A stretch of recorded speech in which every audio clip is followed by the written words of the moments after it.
if we appear. Mm-hmm. Yeah. If it actually works, huh? Yeah. I'm glad you can get in. That's been Is it not loading for you? Yesterday. I was struggling to get in yesterday, and then I got in intermittently today.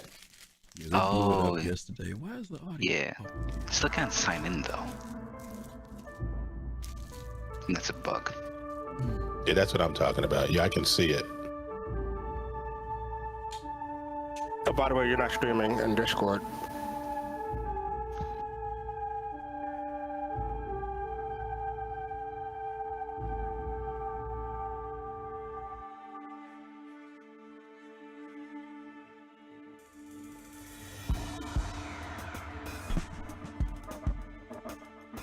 This is Rowena Dooley asking Sol citizens to report for duty.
Rowena Dooley asking Sol citizens to report for duty.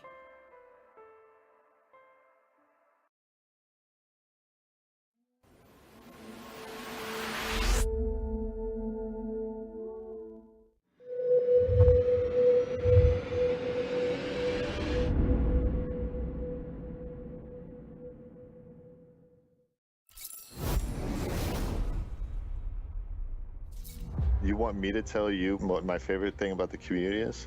What am I gonna say? It's gonna sound cliche, but they believe as much as we do. I love them because they continue to support us. It's the only thing that's kept me going. I've seen a lot of games and I've seen a lot of invested players, but they're right there with us throughout the whole process. It's unlike anything I've ever worked on. The thing I really like the most about the community is how welcoming they are. To new players entering the verse for the first time. New players come every day, and I find that they're always happy to show people the ropes. I found it very wholesome. When I first did the CitizenCon, where I got to fly the Carrack, everyone was so supportive, and the cheers I got when we were flying through that wormhole was unbelievable. Their effort they put into, like, their creativity. Such as building a simulator inside of an entire RV or... Machinimas. I love watching them on my lunch break. I enjoy watching the videos and the content. There was one recently on Twitter where it was like the 100 players entering the atmosphere that just looks really grand. I love all the memes. Some of the incredible fan art and passionate drive that you see come out of them is fantastic. How they come up with crazy ideas each and every day and surprise me. I really like all the crazy shenanigans they get up to in the PU. I can't cuss, can I? The new and exciting ways they find to break shit. Just the random stuff that you do. It's not like the gameplay we intend. People doing crazy stunts in their ships. I'm from the character team, and so I think it's cool when they show off all the ships, because that's really the only time I get to see them. They create the community by themselves, and that's really, really cool. My favorite thing about the community around events. Going to Bar Citizen. It's always fun to meet some of the backers. They've all been lovely to me in person. Even if they're like really frustrated, you can tell it's just, they have so much love for it. I really like when the community is very detail-oriented about our work. To see how excited they are about our progress. How much inspiration we get from them, from their ideas. I love the genuine enthusiasm. The quick turnaround on feedback. I love that. And how they're always interested in what's coming up. I especially appreciate the people who are able to keep track of dates. They, call us out. It really impacts our decision-making process for, what did we do right? What did we do wrong? It is the most rewarding thing in the entire development process. We're not making the game alone. We're making it with the community. Still keep fighting us. They really do make all this possible. I'm living the dream. We all are. My favorite thing about the community, it'd be impossible for me to narrow it down to one. And if somebody said you had to, I'd probably just turn and walk away.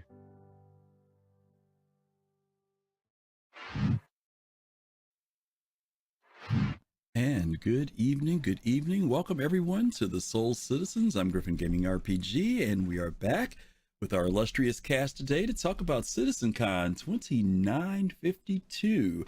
And I'm going to jump right into it because we got a lot to cover. Start off on the far left over here to the man himself, BBG. How you doing, brother? It's a blessing to be with you all here today. Greetings and salutations. CitizenCon Aftermath. I'm here for it. All right. Thrakazox, thank you so much for that sub, kicking us off in October. Thank you. Next to him, the Envoy. Let's get it in. Let's get it in. Already getting started, boy. Okay, thank you guys. We appreciate that. Next to BBG is fastcart FC. How are you? I'm doing well, and I'm glad that the developer just loves dates. I'm gonna endeavor to put more dates in everything I do now. Okay, boy. It's got something to do with Sherry. That's all I got to say to that. All righty, and to my right, and to your right and my left, the man Kalrati. From how you doing, buddy? I'm doing good. Happy to be here. Excited to see what you guys and everyone has to talk about. Okay, good. Listen, this is a full weekend. CitizenCon 2952. This is our third year where we've had a virtual convention, which has been a little bit different. Kalrati, I'm going to start with you, since you were the last one to talk. I want to kind of jump into that opening. CIG has done this on occasions of conventions before, where they open up with a piece. Sometimes it's the community, who's talking, but this time it was the staff. It was the people, the employees that work at CIG. Give me your thoughts and feelings about what you heard, what was said. How do you feel about when they opened the convention and closed the convention with that thing? That's a really good question, Griff, and I think it also connects. It has to do with we've been seeing a bit of a pattern from Jared, where he's been trying to kind of humanize the work behind the developers, by bringing them more on board. And I think apart from that, part of this action for him doing that also says that, okay, these are the results of the community's support. Our support, us actually supporting what they're doing, is also boosting the morale of the developers. Sometimes we may not see these in other games, especially when the backers or players show their gratitude. We may not see much feedback from said developers, but here we can actually see these are the results for us believing in them. And I'm sure they are just as happy to have this opportunity to work on something like this, to actually, work and energize their minds, their creativity on something as monumental as this. So it's not just our dream. Like Jared said, he's living it, and I'm sure it's the same with the developers as well. Yeah. FC, you and I, we've been to the cons before. We've met a lot of these people, the faces that we've seen up there. Was there anybody in particular, in all seriousness, was there anybody in particular, something that somebody said in there that did stick out to you amongst all the devs who spoke? I'm just going to sound like a cop-out, but I just love the way Brian Chambers ended it. He said that you had to ask for my favorite thing. I would have to get up and walk away because, there's some of us, I count myself as among them, who just love everything about the community and this game in particular. Not everything, but, just the more positive aspects, because I've never been a part of anything like this, and I think that a whole lot of people feel similarly. This is really unique. there is some drama. There's probably going to be more drama as we go along. But overall, it's been a very positive experience. The people have been open-minded most of the time.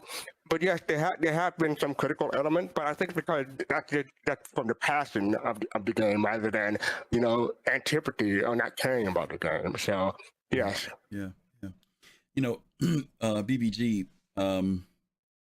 I was just talking about how fastcart and I have gone to the conventions, and I was just on Paul's show about an hour ago, and I was talking to him about. He asked me what was the positives and negatives about this, and I told him that this is our third year having a virtual convention, and one of the things that anybody who goes to a CitizenCon, once they've gone, they would gladly say 50% of it was the information in the convention, but the other 50% of it was the people, right? It was actually meeting people that you've been in Discord, just knowing a voice of, or maybe playing the game with.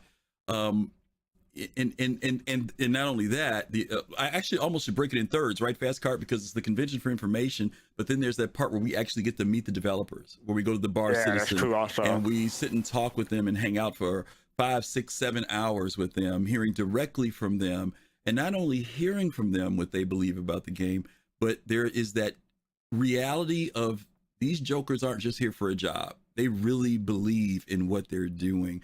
So when you watch that video, how did you feel about it? Because this isn't one of the ones where it was the community people, oh, it's inspired me, I love this game.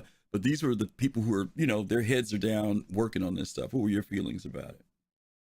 Well, yeah, I had mixed feelings about it because it was early on in my sojourn with Soul Citizens that we were tracking that date like hawks, right? Yeah. It was like we were tracking, was the LA Convention Center going to post something on their site? How quickly could we know to begin to make plans, right? And I was letting my family know, don't expect me to be around. Right. Early October. I got to go meet my people, get face to face, right? And so, there was that limit. I limited that. But when you're developing games, very often you are, as the developers, you become your own community. You generate your own excitement, particularly at this stage, right? It's all behind the scenes. You're excited about a feature, and you can only talk to other people right there about that feature as it's developing. I wish we could have talked to the community about that at this phase, but we got to make a choice, right? And we don't really have that relationship. This is a game, to Fastcart's point, like any other. I mean, unlike any other, right? And Pops made the point in the chat, they're as excited about it as we are.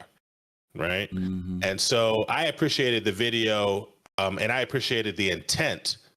And I think Fastcart raised this as well in showing it, or maybe it was Griff, at the beginning and the end. Right. That they're making a statement with that, which is this game more than any other begins and ends with the community that surrounds it. Okay. Right. And they are awake to that truth. And they were working hard to generate that sense of community in lieu of the face-to-face connection that I'm jealous that those who have gone to a con in person, they know that the gap that they're trying to fill there. But I was excited that they tried in the way that they tried to do it. Yeah. I'll put this out to anybody who wants to answer this. There's some uniqueness about, sometimes these words get thrown around about Star Citizen, and some people may take them as you're just making excuses, or you're just trying to white knight or cover for them. But there are some uniquenesses about this thing for me as a gamer. One of them is when I went in 2016 to the first con I went to, not the first one, but the first one I went to.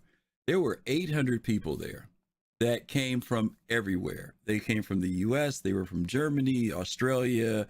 And I'm sitting there saying to myself, these people have come over here for a game that ain't even out yet, which kind of blew my mind a little bit, right?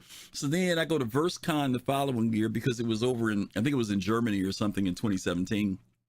And there was about 100, how many Fastcart was down there? About maybe 150 people, 200 people passed through there that weekend when we were down in Austin. Maybe, 200, I want to say. Right. Aram Solari, thank you so much for that. Thank you. And he gives a shout out to DK. Yeah, there were about 200 people that came down to Austin because we didn't have the money to go fly over to Europe, right?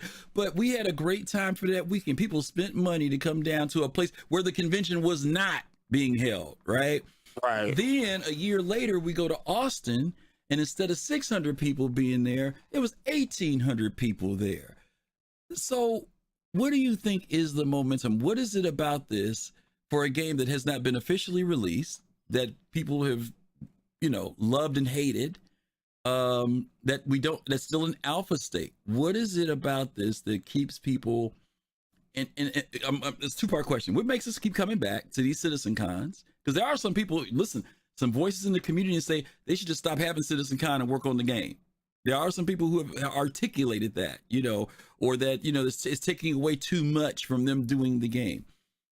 When you see that developer video, does it connect with you in some form? Does it justify all of this? The game that isn't even out yet, people are willing to fly from around the world to come to a convention for a game that is in alpha state. Anybody want to jump in on that?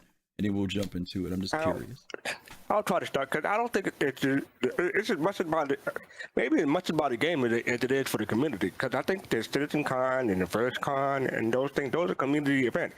And VerseCon is a fan community event. Like the CID developers and the organizers, they have some input. Like like you know, they want to say that they don't want to conflict with anything or anything like that. But mostly it's fan organized. And so yes, that just goes to show how much the community, how much love there is among the community, among themselves, and the game itself. So I think it's about that. Is it our money? Because there's no Starfield convention going on right now. You know, there's no Ashes of Creation conventions going on right now. Is it because we have money invested? Is that what makes us go? No, I don't think so. I mean, money does have to contribute a little bit, but I don't think it's a predominant force, in my opinion. Okay. Are you saying, Griff? Are you saying money from the perspective of the backer who thinks I'm so invested in this, I got to get all of my value from it? Yeah, well, yeah, maybe if I go, it makes me feel better about my money I spent. I don't know. I'm just saying. Hear what I'm saying. Hear what I'm saying. There's a lot of other games that are in development, and ain't nobody having conventions for them ahead of time. I'm trying to figure out what distinguishes this one that people are willing to, as BBG said, take their job vacation week or their weekend and say, I'm going to this game that ain't out yet and don't y'all bother me. What is it I'm asking, what is it that makes it happen? For me, it is, you know, I'm not engaged with the community because I gave money. It's the other way around, right? I gave to this project because it is the 2022 version of the Kennedy moonshot speech. Right? Okay. That's deep. This is in a world where, and I've said this before, you know, I've got 100 other games on my Steam library that I can play. And we're in a world of divisiveness and depression and climate depression and negativity. And here's this one thing that is reaching for something bigger than we are.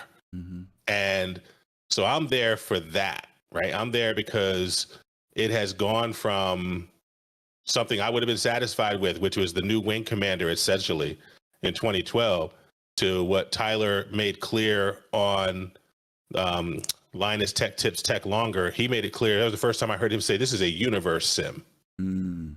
Right? And we were getting that feeling like, is this going to be sci-fi Second Life? But that was the first time I heard them use that language. Right? And I was like, okay, that's where I wanted to be. That's where I'm at. So let's reach. And so the whole thing is, I get off and I'm excited for the whole journey. And that includes the community, right? Okay. Fair enough. Anybody else got anything? So I have something really short to say that over the past recent years, I think we've seen a bit of a dwindling of MMOs really bring people together. Right? Sure, you can have some recent MMOs where you're allowed to play with others and those things, but some of the elements that some of us have seen the YouTube videos that say that, okay, our MMO's dying or whatever. But I feel like some of the elements that we've long since had have been dwindling in some of the MMOs, no matter the ambition. And here we have a game still in development that, even though it's still in alpha, and even if you find yourself wanting to play solo sometimes, even though it's an MMO, it still has that underlying theme of bringing people together. And I think that is also part of the reason why you see so many people taking time out of their day or out of their lives to come to these communities, to these events, to meet the people who are also sharing these kinds of dreams, to hopefully experience that nostalgia of what it meant to have and experience an MMO as a community. Okay. All righty. All right. Well, we're going to go ahead and jump in. Thank you guys for giving a thoughtful opening to the show today. It was a different perspective here for us to think about. As you guys know, CitizenCon was broken into 7 segments, some longer than others, some shorter. One real long one, but we are going to try to tackle these one by one and give our thoughts on the different segments. And of course, chat, you guys were paying attention to what you guys are saying. Bluesy, I saw your comment about Kennedy. That was so wrong. So wrong. God, thank you. But you were right, but it was funny. I kind of chuckled when I saw it. Okay, so let's go ahead and get into it, guys. Very first segment that they opened up with, of course, where there's a lot of anticipation. First of all, this whole title, Journey to 4.0.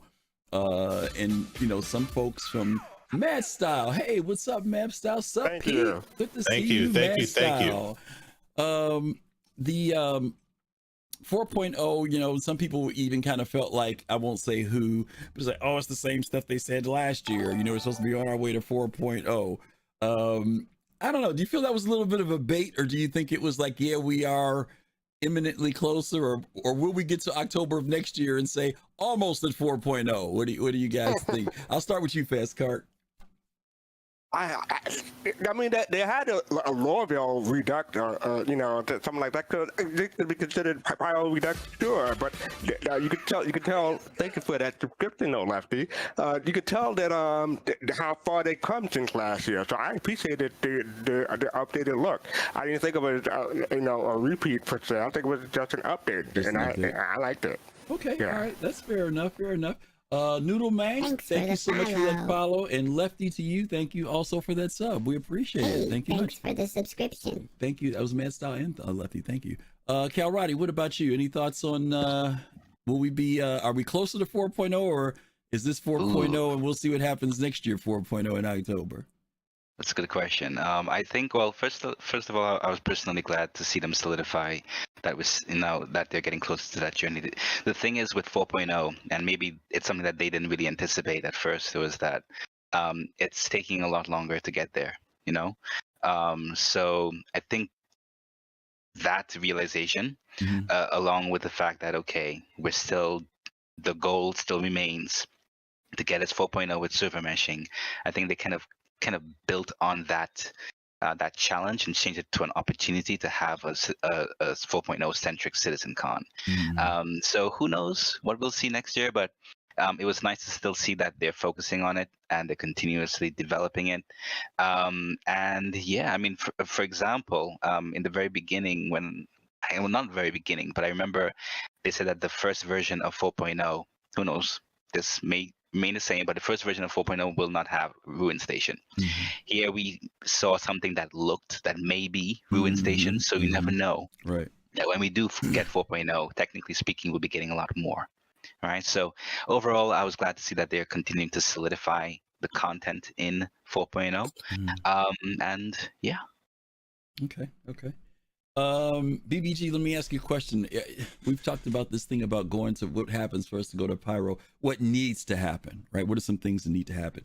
One of the things that we said that we would like to see happen, and we do believe need to happen, is that the server caps need to go up to give us all that extra space, but still be at a number of, 50 to 100, 150 is still pretty low. And rumor has it that CIG is working on a number that's almost double where we are now. Is there anything else you see preventing us with that, other than we know server meshing is a factor? We get that. We know they're working on PES. Do you think that prior to next October, or will there be almost at Pyro 4.0? I think this is my hot Star Citizen opinion. This is my prediction that we will see 4.0 at the next CitizenCon. Okay. That's my hot sci-fi opinion. You're saying we'll have it in our hands, or we'll see it as a presentation? I think that the first iteration, Jared and Chris will press the button on the first iteration at the end of CitizenCon next year. Interesting. And that it will be, to Kalrati's point, stripped down. But we will get that 4.0. That's a bold prediction because we were all here for what it took to get to 3.0, and we remember what life was like when 3.0 dropped for a while. And I think we're in store for the same thing. Okay. With 4.0, but I think that next CitizenCon we will see a version of 4.0. And if you would have asked me that 6 months ago, I would have said, yeah, Pyro, Nyx, maybe even another system. Now I'm thinking, well, Pyro and a stripped down Pyro, and that'll be about it to get started. Okay, all right, fair enough. Yeah, FC. Can I add to that? I'm a little bit more optimistic. I think we'll have it definitely by CitizenCon of next year, but I think maybe Gamescom. And I'm thinking August of next year, 4.0. But yeah, that's too much different. But okay, still. So you're looking at it more from the business announcement side of it, marketing side of it with Gamescom, right? Versus the launch with the community, which would still be industry impacting.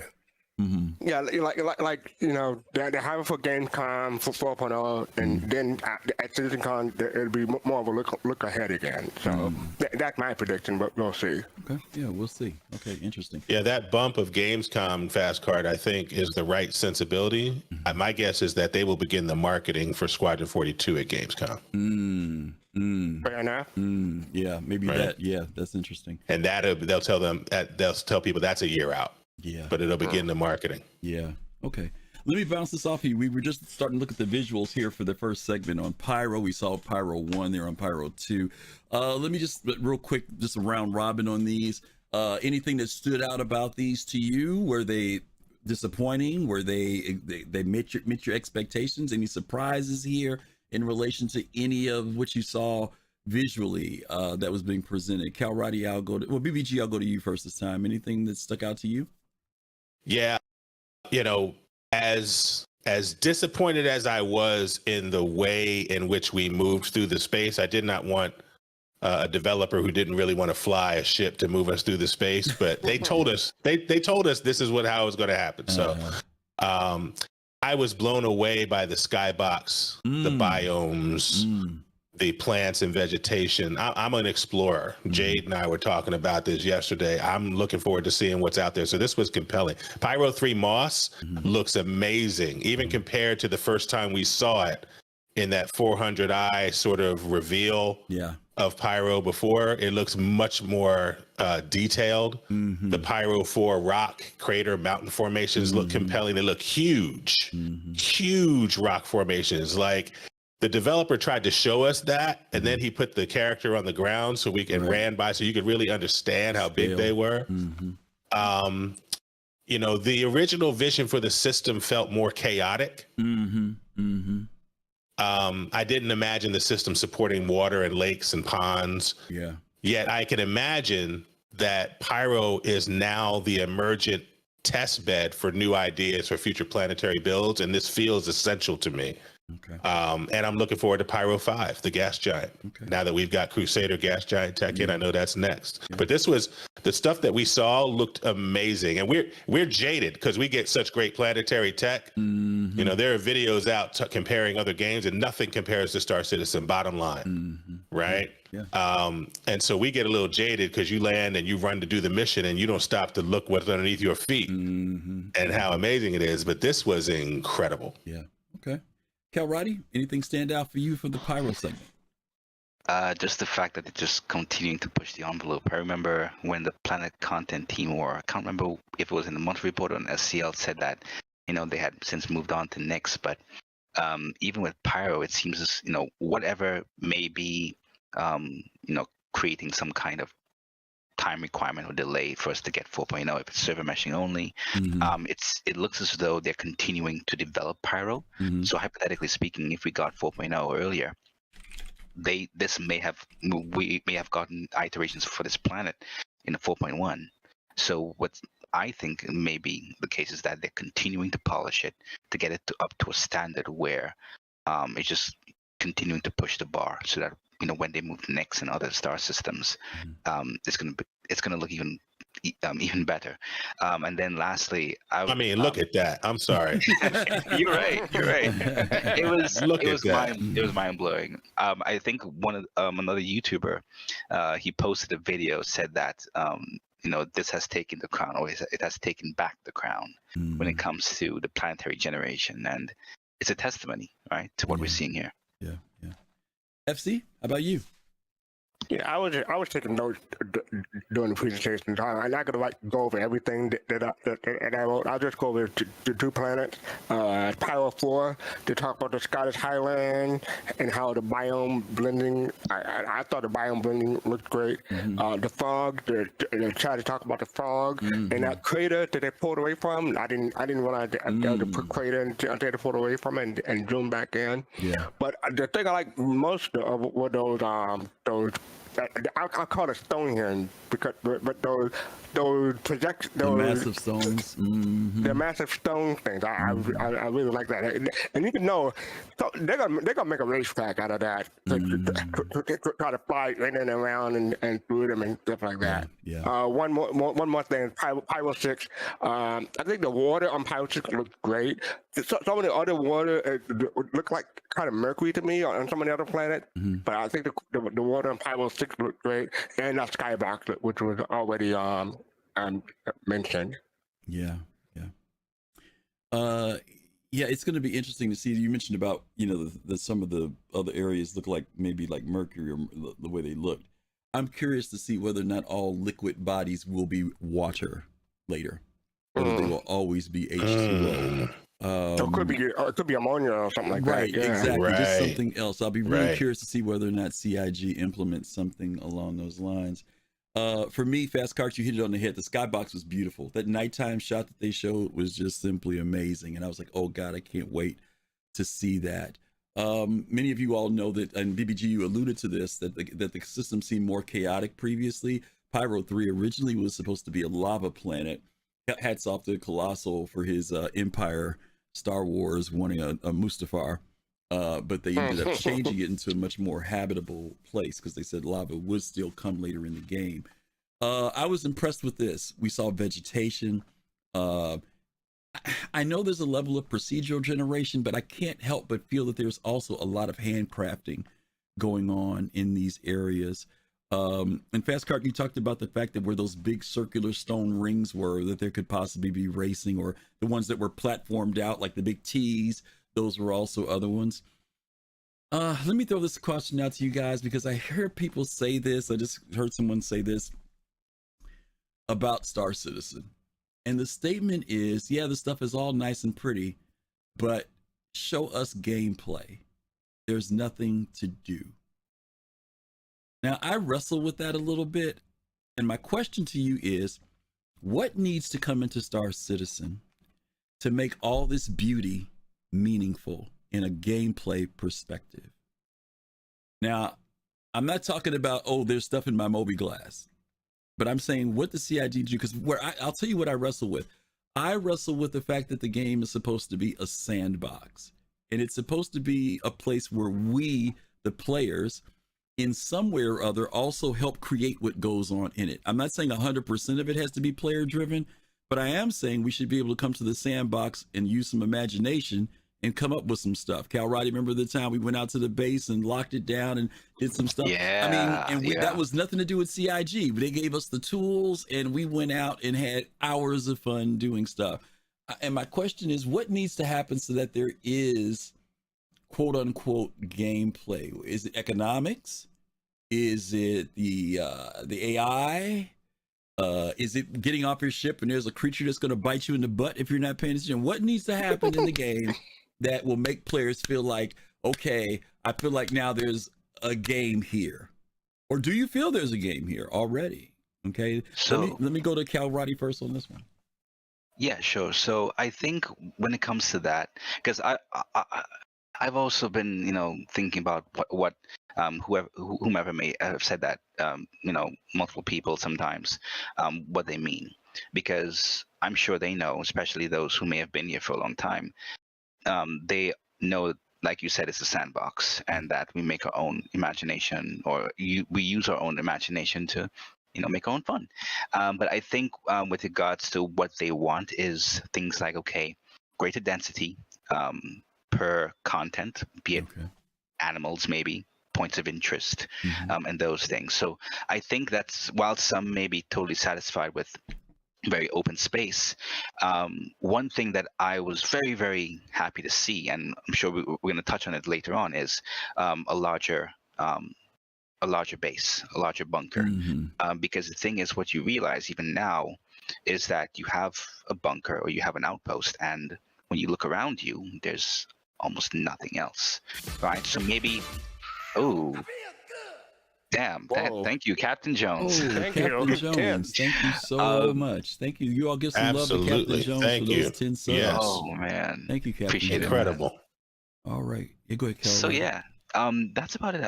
I think personally, I'm looking forward to a lot more, a stronger density, a higher density per unit kilometer, or per POI. So yeah. Wow. Black Manx, thank you for that 5 month coming up for subscription. Thank you so much. Awesome. We appreciate that, guys. Appreciate both of you guys. Hey, thanks for the subscription. Let me go to fastcart on that next. Fastcart, what do you feel needs to be added to make the game feel a little bit more that there's gameplay for players? I get your question, direct question in mind, but I think there's some people who will hate third citizen no matter what. I think no matter what can come out in third citizen, they'll have a negative opinion, or they'll move the goalpost and but they don't have this, even though they have that now. So I think there's just no pleasing some people. But for me personally, it depends on the person. Like some people may want the economy, some people may like the world a universe that's lived in. They want the AI to come in to feel like the 1 to 9 or 1 to 10 people. Or something to make it feel. Some people, I'm hoping for hangers sooner than later. I want something to decorate on my own thing. So it depends on a player, but it'll be a segment that just you can't please them. Okay. I'm trying to remember who it was who said it earlier, so please forgive me, because I wanted to kind of give you credit for what you said, because I think this is, some things I think that people say are valid when it comes to this question. It was Good Life Games. Good Life Games says persistence, because I hate the fact that when I do something, it has no meaning at the moment. And I could buy that for $1, right? The fact that if I'm doing something, coming back to the game, knowing that it's still there, right? That I can continue doing what I'm doing, that I don't have to start over every time I come into the game, right? So I can deal with, right? So again, I'm just asking, what are some of those things? So for some people, it may be economy. Fastcart, for you, like you mentioned, you said, if I'm the type of person who's into, I hate to say it, but even just decorating my hangar, I've got all this flair and stuff sitting around in my website, and I can't use it, right? What are those things that will make people feel like when they come to it, that the game is meaningful, other than just having this open sandbox? BBG, I'll hit you, then we're going to go on to the next one.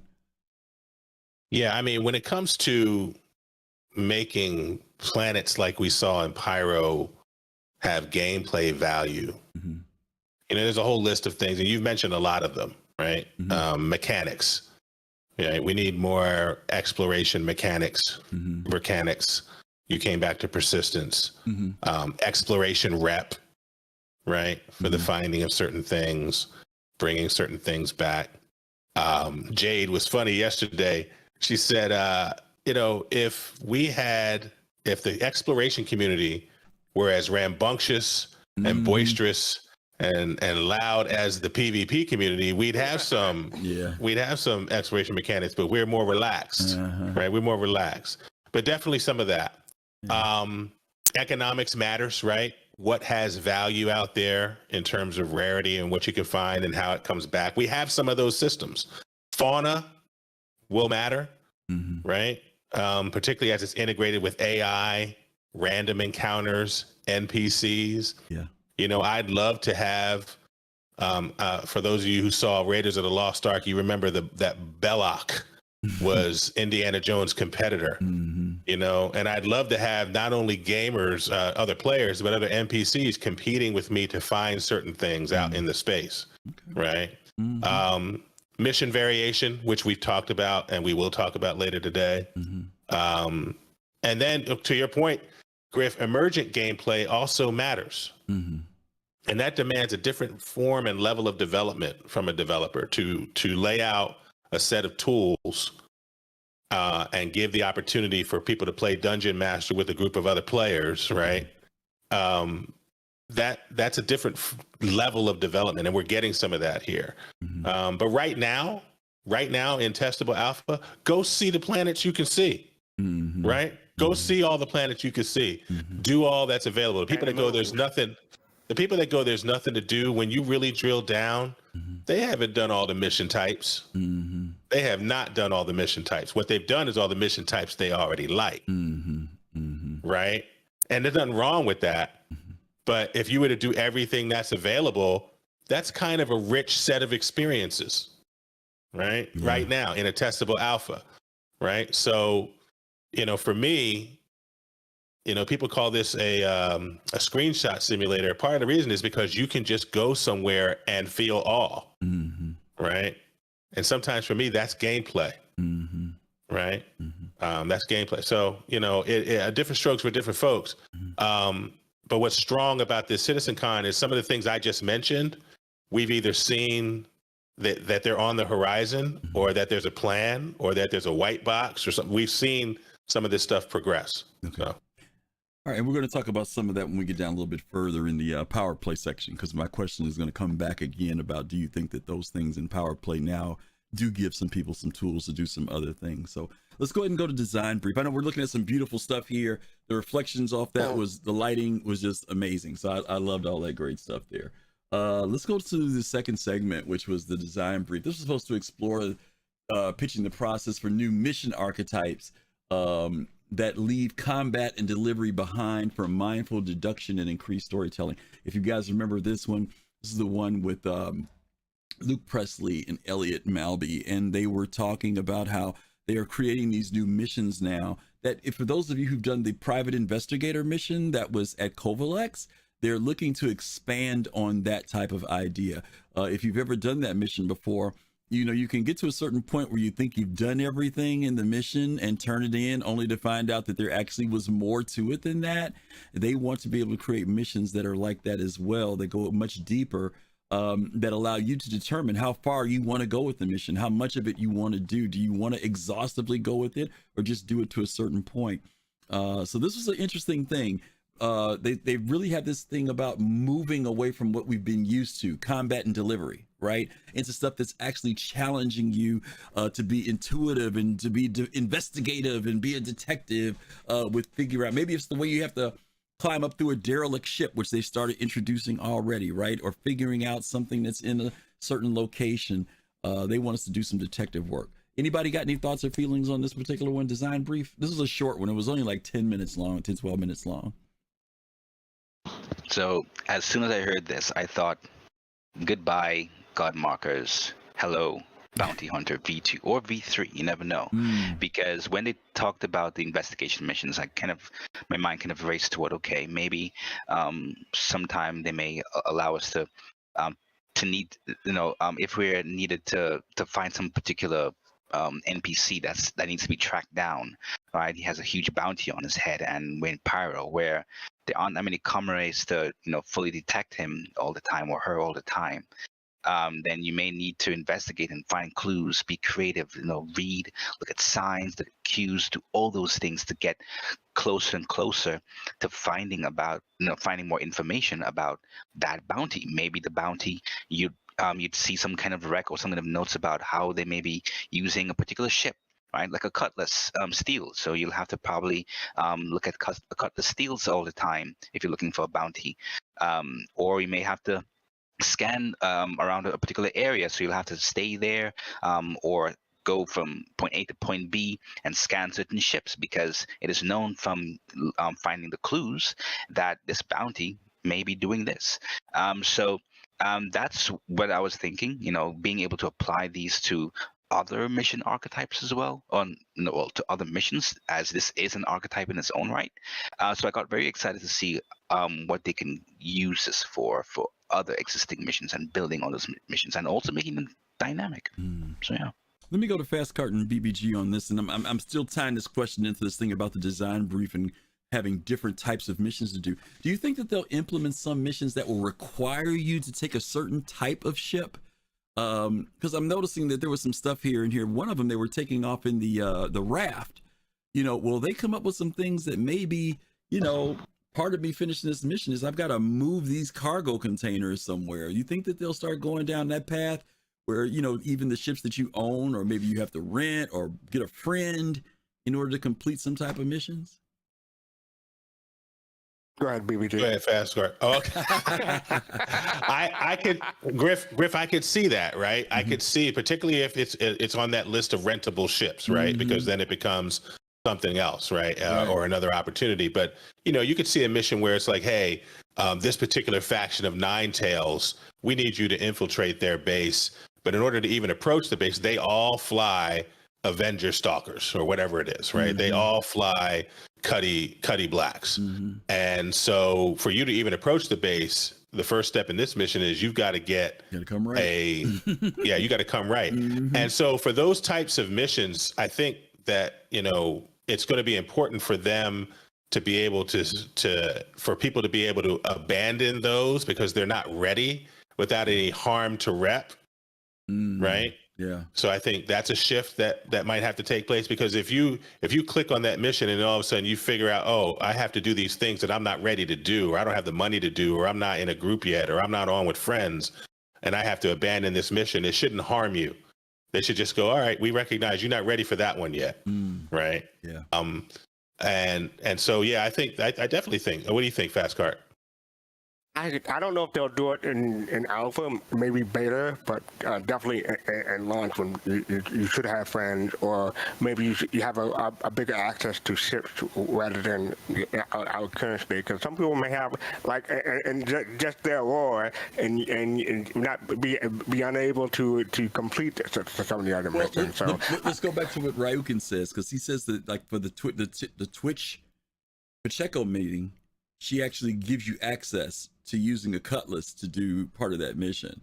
So it could be built in. You know what I mean? Right. I'm just curious as to whether or not, since those are part of the sandbox, whether using those tools, whether you rent it, whether you have to go steal one, whatever the case may be, I'm just kind of curious. Do you think that they'll take it to that level? And you say Fastcart, maybe in the latter part, they may develop it to that degree. Yeah. Okay. Yeah, definitely later, but that's now. But I think it'll be more of a bigger deal in the coming years as development goes on. Well, one thing I will say, I think this is at the end of the video, but they're showing that big complex, and I love the verticality of that complex. It looks visually great, so I'm looking forward to seeing that. Yeah, yeah. And when you say universe sim, and this is going to be our opportunity for us to have a second life. People come to this with a sense of sci-fi. There's a lot of sci-fi book and movie types, right? And so I'm enthusiastic that they're beginning to think about this and saying, hey, sci-fi doesn't have to just be about ship combat. It doesn't have to just be about these big pillars. There's little nuances within there that we can develop, and to live a life as a sci-fi detective, right? As a futuristic detective, that's interesting, right? To me, that's a whole subgenre of sci-fi literature, right? So I'm excited to see that they're capturing that in their thinking. And that, when they said some of these missions will have a definitive answer and some of them won't, right? Well, I can imagine that, when you have one where you finish and you're not quite sure what the answer was, or you have a partial answer, that makes you eligible, quote unquote, for missions that come up later on. Right? Yeah. You know, it gives you like, incentive to do and the imagine, mission. right. And then you imagine 3 months later, you get invited to do this other mission to finish this thing you did before. Right. Yeah. So it makes it very dynamic and alive. Right. Right. So Thanks for the follow. I love that. And again, if you don't finish the mission, you're kind of shortchanging yourself. You know what I mean? If you just, it's a choice, right? I might just, I'm tired of it. I was looking at what Fist to Face mentioned L.A. Noire, because L.A. Noire was that game drove me crazy. Trying to do the investigative stuff in it, because you had to do it all in order to get going. So, but I get it, Fist. I love that game though. It was actually a beautiful game to play. Well, I was looking at what Black Sky Legion said before Fist. He talked about season 1 of The Expanse with a noir mystery, and I agree. Yeah. It'd be interesting to see something like that in Star Citizen. Yeah, absolutely. Okay. All right, let's move on to the third one here. I know this is a lot of excitement that was built around number 3, which was the new Underground. When corporations, commerce, and caverns collide, take your first look at the enormous reimagining of underground facilities and the new gameplay possibilities that will arrive with them. I can't remember who it was, but someone kept calling this guy Phil Collins during the interview. Was it Kai? That was definitely Kai. I know, I was laughing when he said that. But this was interesting, and I know you guys, most of you saw this already. But the couple things that they told us, they said that when they started doing the underground bases previously, they had a vision for what they wanted them to be, but time and resources and things didn't allow them to finally do it. And so what you're seeing on the screen now, obviously, are the bases that we are used to, the ones that we're most familiar with. But then they went back and said that no, they had an idea of bases of different, not only different styles, but also different size. In fact, a completely different size. And the one that they showed us was an idea of what they considered a medium-sized underground base that incorporated everything from industrial aspects all the way to corporate office aspects, and of greater size and levels. So I'm going to go to FC on this one first and let him talk about it, and then we're going to go on. Yeah. I have my notes, Mister. When I talk about the verticality, I'm talking about this one. I'm sure that was my mistake. But can you imagine? They call it medium size. To me, it looks pretty big from something that was medium size. Did anyone else get that sense, or is it just me? Same here. Yeah, no, it was same here. Yeah, same here. Oh, medium size. I'm like, what did they call large then? But anyway, fastcart. There were other aspects too, other than the verticality. There was also the introduction of multiple egresses and entrances, exits and entrances, which was also interesting to me, because right now we just got the one, right? You go down in the elevator, that's it. So there was a lot of expansion. There's even platforms and hangars that they show on these. So go ahead, what were you going to say?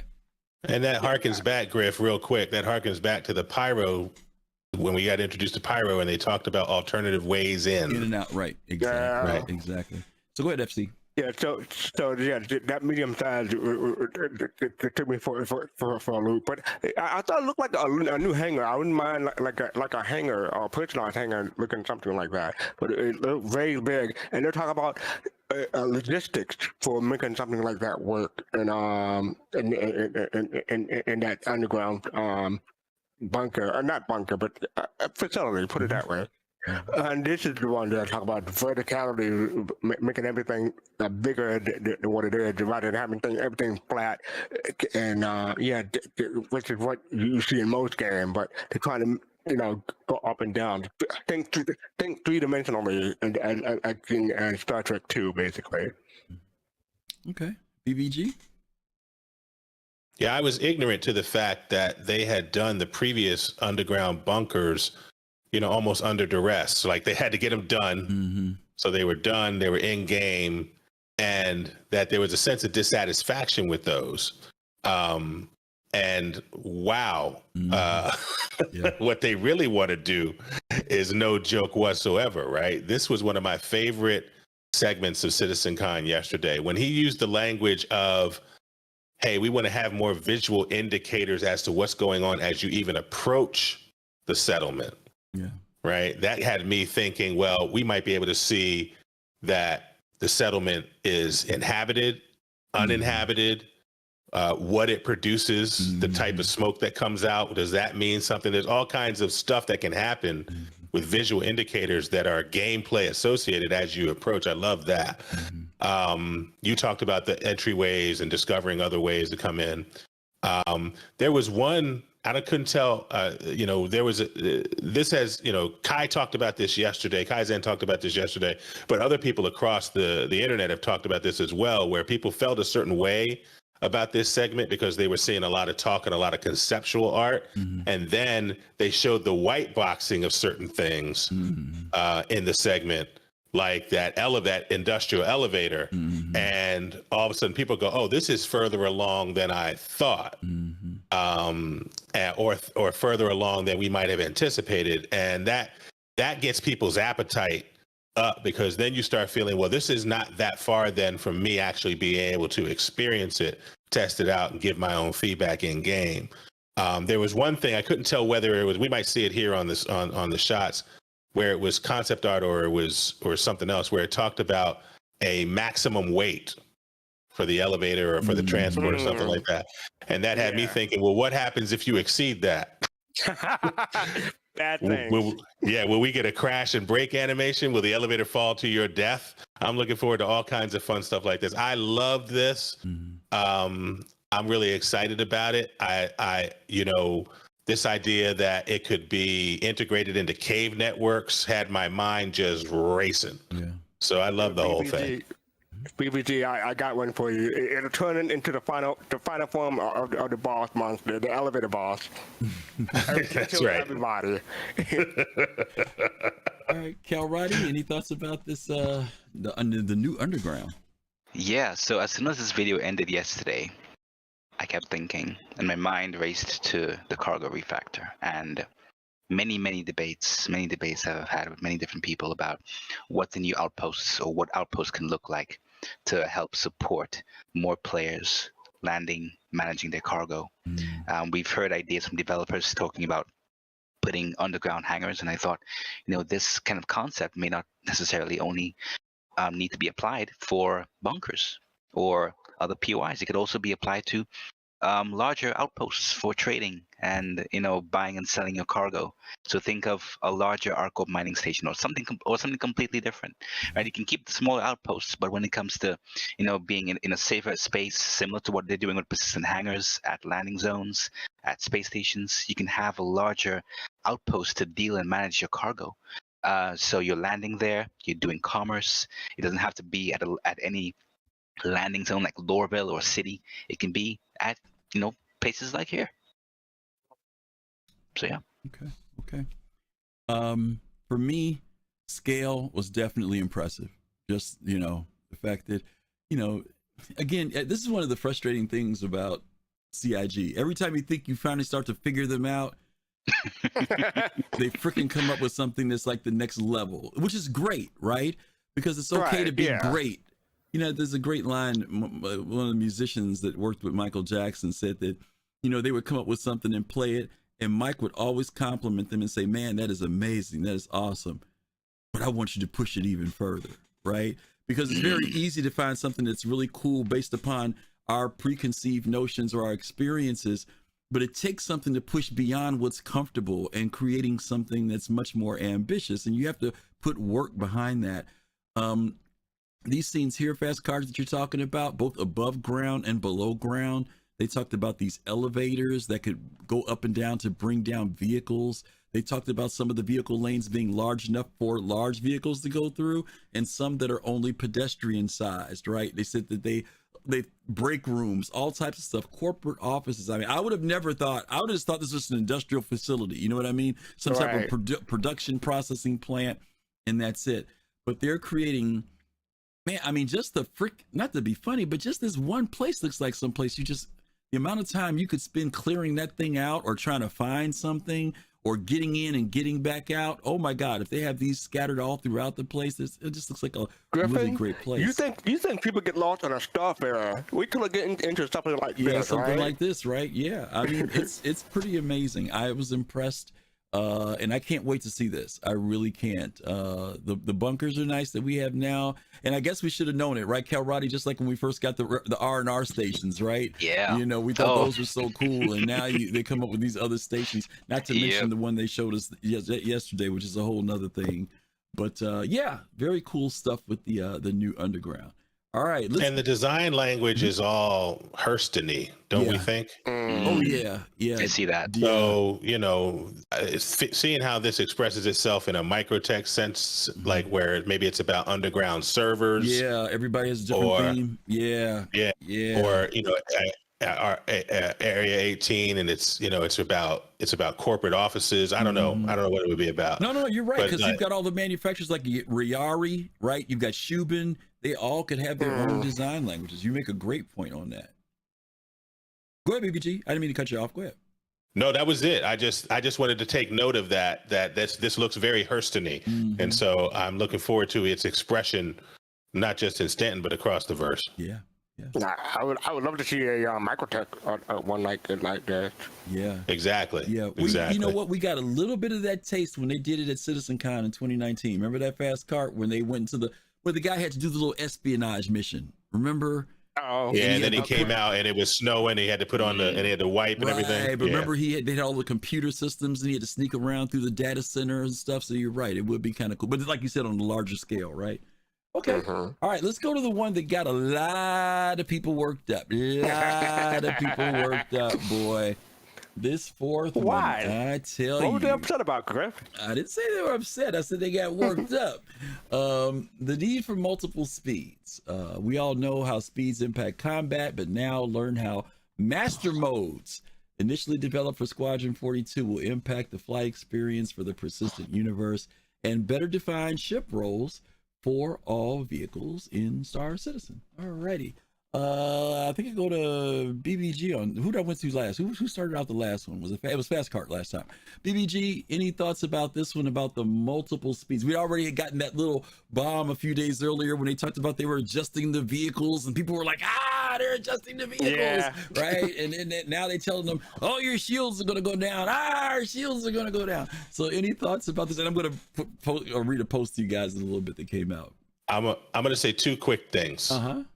The first thing is the answer to the question, what is the right time to experiment rigorously in an alpha? The answer is yes. Right? We are in a testable alpha. It is the right time to experiment with speed and with combat and with systems and try different things. This is not a finished game by any stretch of the imagination. And it's these moments that shake the community awake to that truth, right? So that's the first thing. The second thing is Kalrati was in my mind yesterday because I said, where have I seen this before? And I don't want to take away his thunder. Go ahead, say it, man, say it. With that, he said yesterday, he said, you know what, this is freelancer. This is the freelancer model for managing speed, travel, distance, and combat. You know, and I said, that's where I've seen this before. I couldn't place it because I was thinking maybe this is a little bit like Elite Dangerous and Super Crew. It's a little bit like that, but it's really, I feel like as they were thinking about this, Chris Roberts walked in the room and go, look back at my freelancer work. I think you can find some guidance there. And that's what they did. You know, some folks are saying this is like how flying used to be early on in the game of Star Citizen, that they had some of these features. But you know, those two things are what struck me, is that, you know, the people doth protest too much across the testable alpha. You're supposed to see change and trying different things. When are they supposed to do it? After it's done, right? This is when we're supposed to try different things and say, hey, can we get something better out of combat? Can we get something better out of travel? And we'll give them feedback.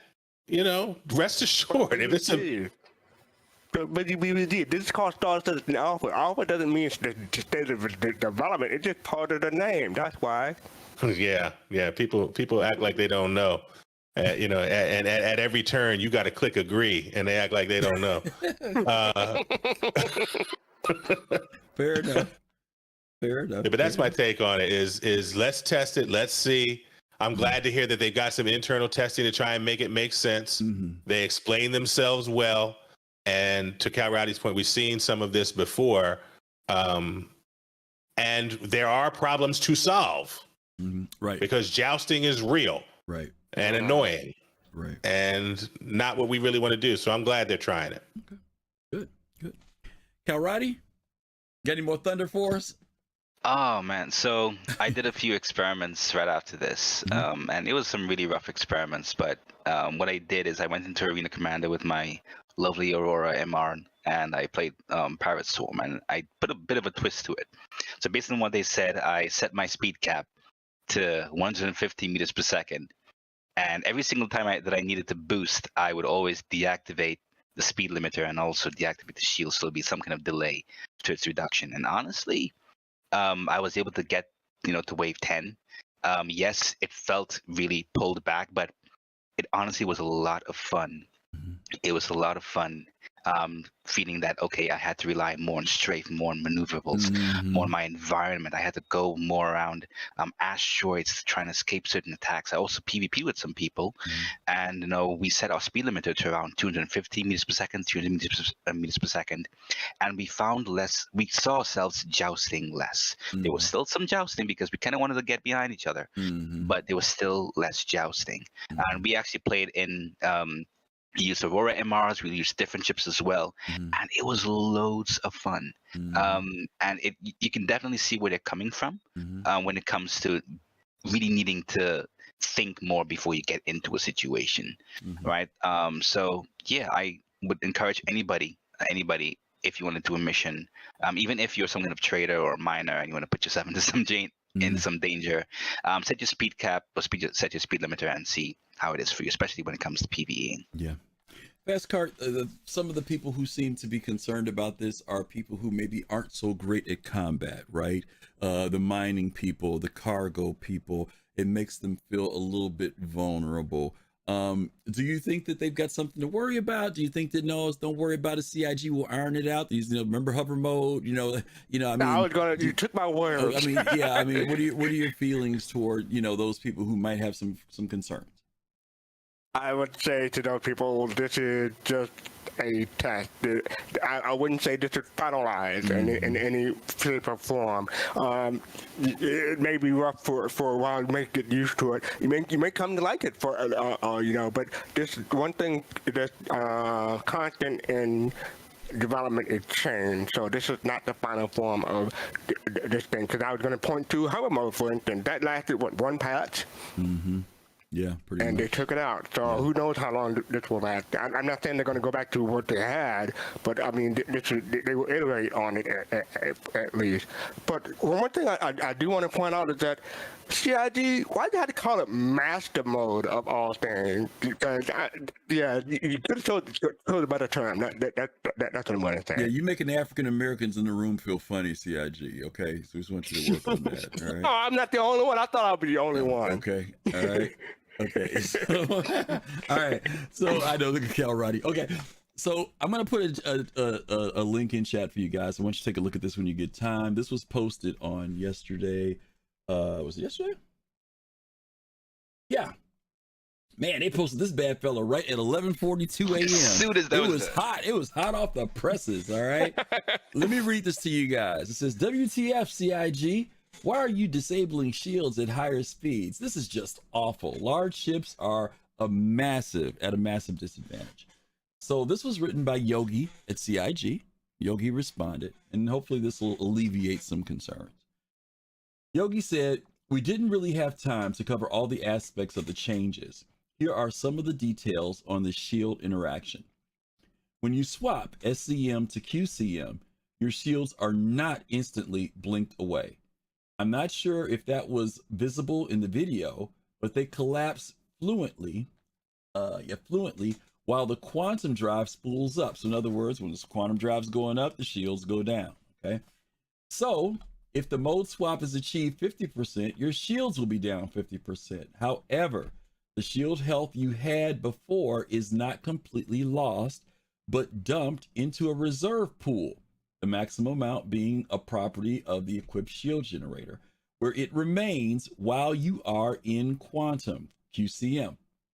When you swap back to SCM, that shield health is immediately pumped back into the shield faces. This takes a couple of seconds, but unlike normal shield regeneration, that process cannot be interrupted by weapon impacts of any sort.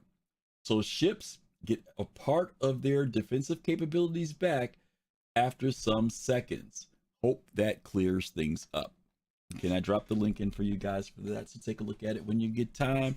I think everybody shared some good stuff in relation to this. BBG, the fact that if there's a time to test something, this is now. Kalrati, the fact that it can be done. We just have to change the way we play tactically, but it is doable. And fastcart, yeah. Don't worry about it, right? CIG will work on it, right? Don't worry, be happy. That so they did mention like they talk about the quantum mode, the new SCM. I forgot what the new the new short jump one, the one with the short jumps. Yeah. Right. What about it? And they said that while they're doing it, nothing else can use capacitors. So I think that when they said that would make some people worried. But like I said, you got this new post, so hopefully that clears it up. Let me ask the panel this real quick, and we'll go to the next one. What did you guys think about that new little short-term short jump thing? The one that only lets you go like what 500,000 or 400,000, whatever. Boost. Yeah, the boost. Yeah, what did you guys think about that? Because I think that's great. Because you guys have had those missions before where you go somewhere, get near a marker, and you still got to travel 300, 500, kilometers to get there. And they showed us how you were able to make that extra jump. We even do it when we go to the stations, right? When you go to the Lagranges, you have to do that jump. Any thoughts on that? I liked it.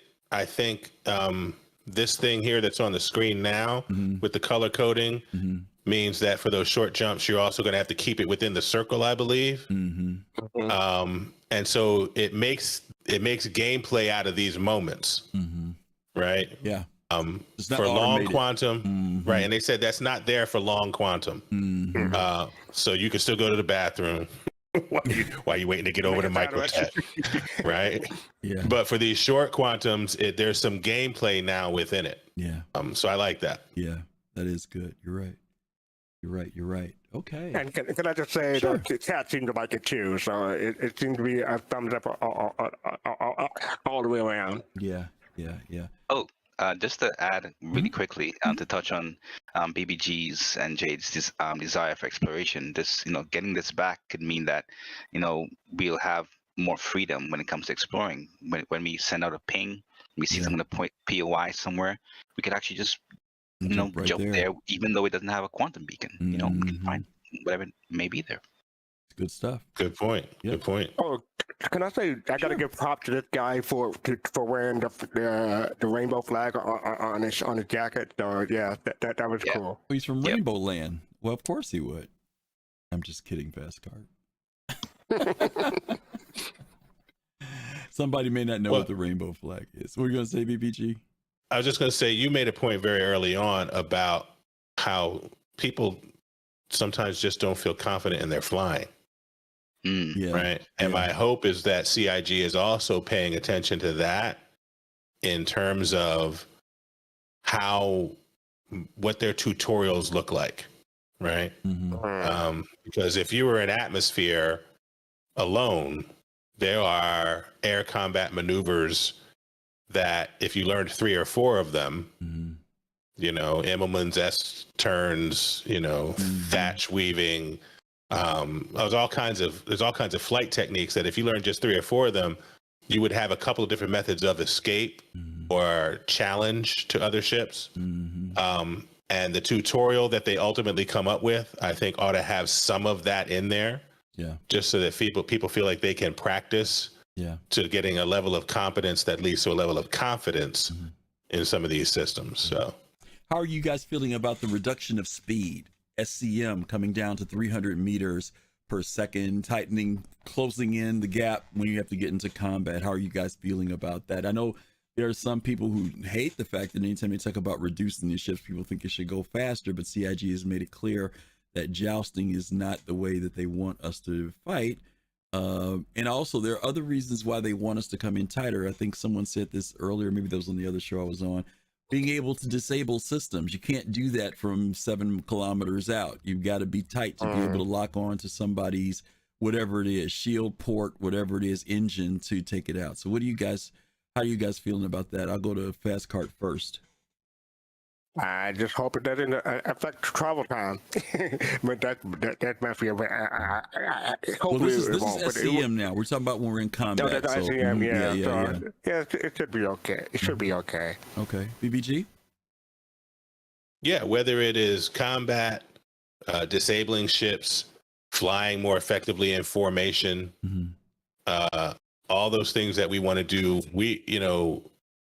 this combined with how they're thinking about the HUD, we want to see and engage and have experiences. I'm not interested in having an Anvil Hurricane zip by me, and the only reason I knew it zip by me is because it's already by me and I can see it on the radar.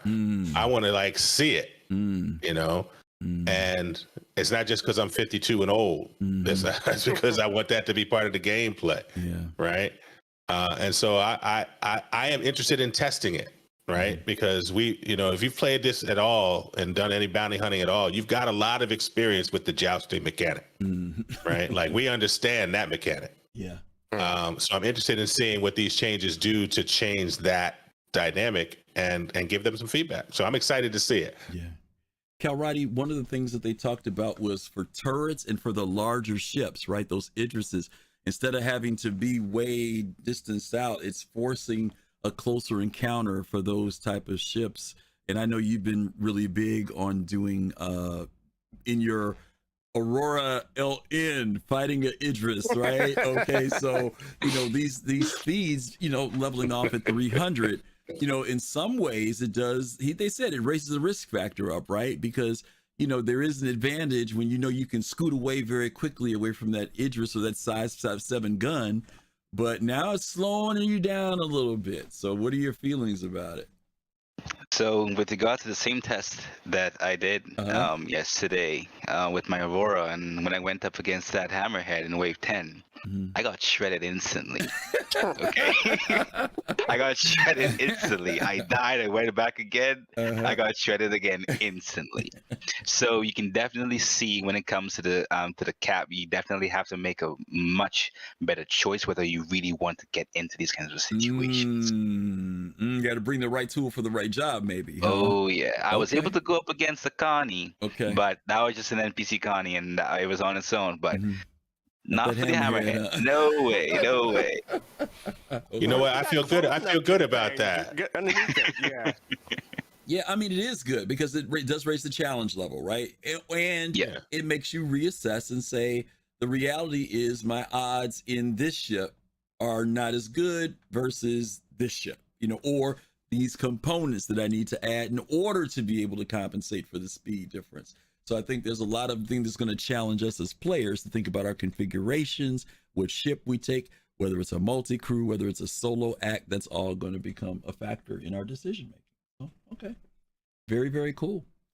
All righty. That's the multiple speeds. Let's get off of that one because our time is... Well, I just want to celebrate the chat for being so reasonable. Yeah, about it. Yeah, we always have chat. We always have chat. I mean, because let's try it, right? Let's see. Let's see what happens, right? Exactly. Let's see what happens. All right. Okay. This is one that was, I'm interested to see what you guys thought about this one. This is the Lorville Redone. We've come a long way since our first planetary landing zone. And you'll hear, and here you'll get a glance, I can't read, I'm tired, glimpse of how everything learned since how come I can't read this? And here you'll get a first glimpse at how everything learned since then is being reapplied to this walled, polluted city. Eric Gagnon, Maxime Guidon,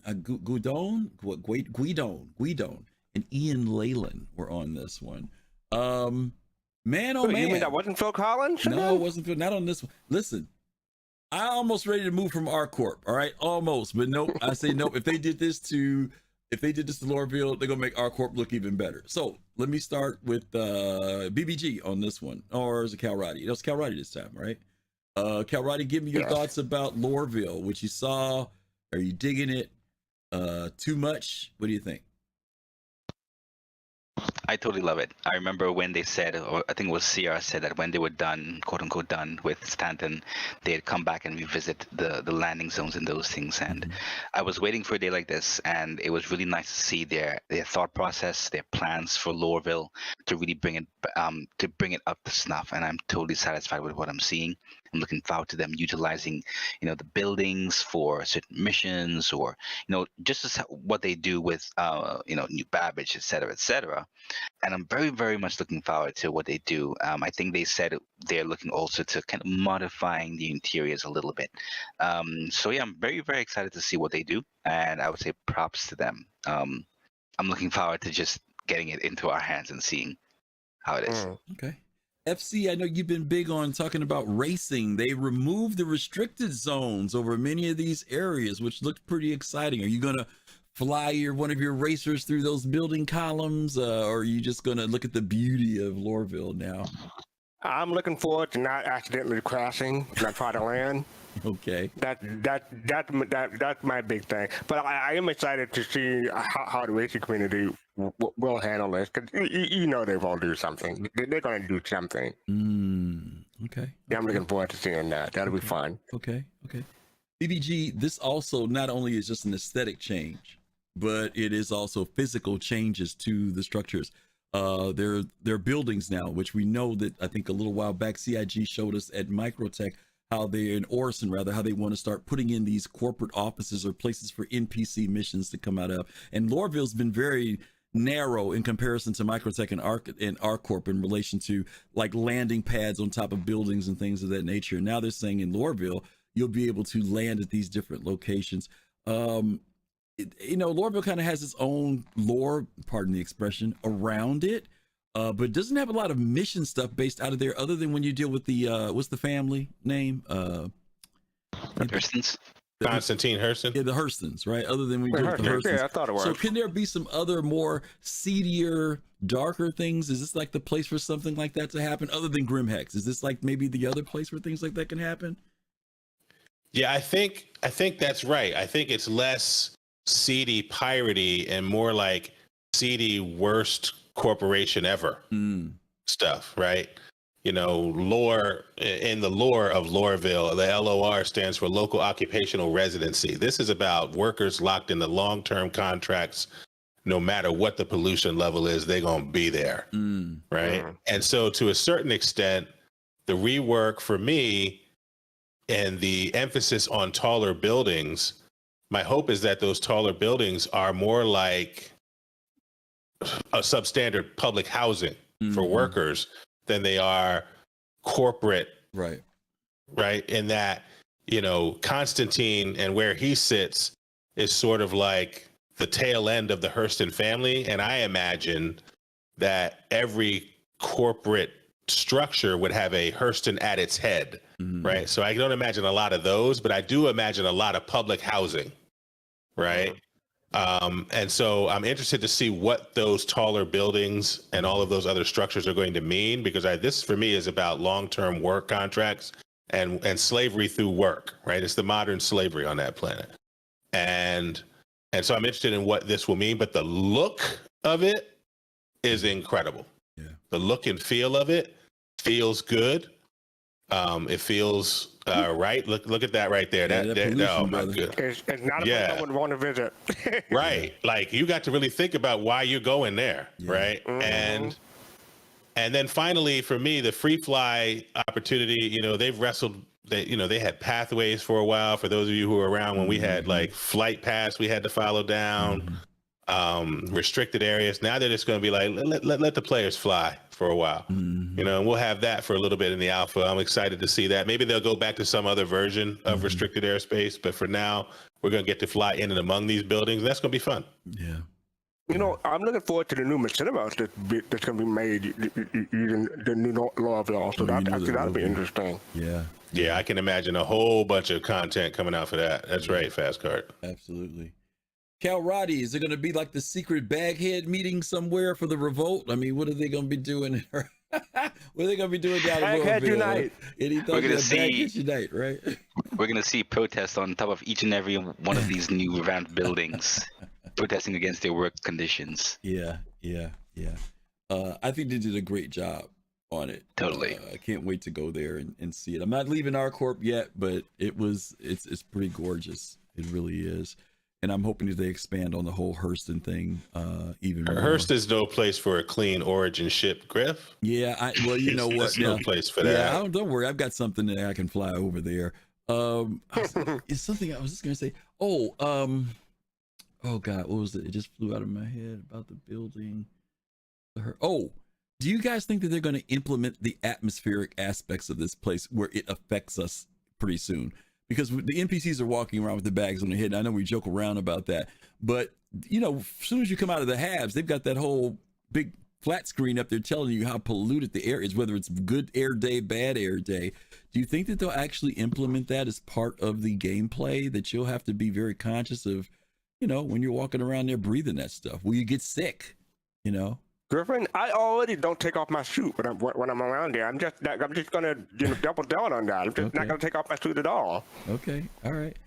Well, you don't forget. My hope is that they will. I the first time I heard my own raggedy breath was when I had some sort of tier 3 injury over at Siege of Orison, and I was stumbling around and breathing real hard. And what I thought to myself is, this is like living in Hurston. So my hope is that you walk around long enough without something on. Yeah. That begins to impact you, and then all of a sudden you're wondering, why am I raggedy? And that's why, because you shouldn't be breathing those particulates in. That's crazy. Yeah. So I would love to see that eventually impact you. Okay. Can you imagine dying on Hurston and regening because the atmosphere is bad? Yeah. That's gonna suck. Yeah, it might be something. Well, I think it'll be great to do it personally. You know, not just that. Our suits are going to have limited oxygen too, which makes you being conscious of where you are. There's a whole lot of other good gameplay stuff that can come. At least to me, that's good gameplay, but that's just me. Okay, we're chopping right along here. We're gonna go to this is one of the ones that was quite interesting. We built through these. They get better as we go. This one was Power Play. How the upcoming resource management system will change life in the verse as we know it, from combat to player homesteading, and allow for true multi-crew gameplay. Dan Truffin and Thorsten Lyman were in on this one, and Disco has said this before, but he really emphasized it for this one, that he believes that this is a game changer for Star Citizen, the way we play the game. And most of us have always heard about multi-crew, but multi-crew in general has been the pilot, the gunner, and that's been about it. Sometimes your co-pilot can move the shield power management for shields and stuff, but that's been about it. But here they go into greater detail about power management, not only on ships, but at facilities, a whole bunch of other stuff. So let me go to FC on this one first. Fastcart, did you get to watch some of this and make any notes about what is it going to take to be maybe an engineer on a ship, or things that you could do at a base or a homestead? Anything you got? Yeah, the only thing I wrote down here was that the repairing modules. You saw that one guy carrying the cooler quantum drive, one of the ship components around, because he had to be replaced or something.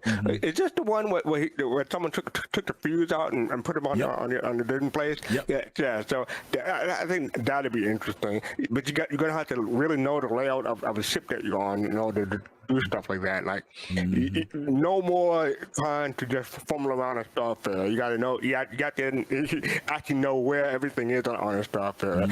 And I just want to say that guy, not this guy, the other, he has an epic beard. I love his beard. BBG, thoughts about this power management, this resource management? Yeah, well, first of all, when I saw that Dan Truffin was involved in this, I felt like he was involved in the complexity and the layering of complexity on complexity with regard to the mining mechanics.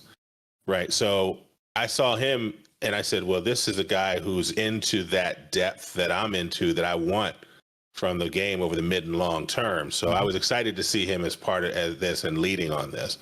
The second thing I thought about and this is an old reference, so, and I'm not going to apologize, but it's an old reference, there was a moment in Star Trek The Motion Picture where Kirk came on board and made a determination that, and another captain that had been there through the development of the Enterprise had to belay that order, because what he would have done was destroy the ship with that order. Right. Because he didn't know his ship, right? This guy had been there through everything and know the ship.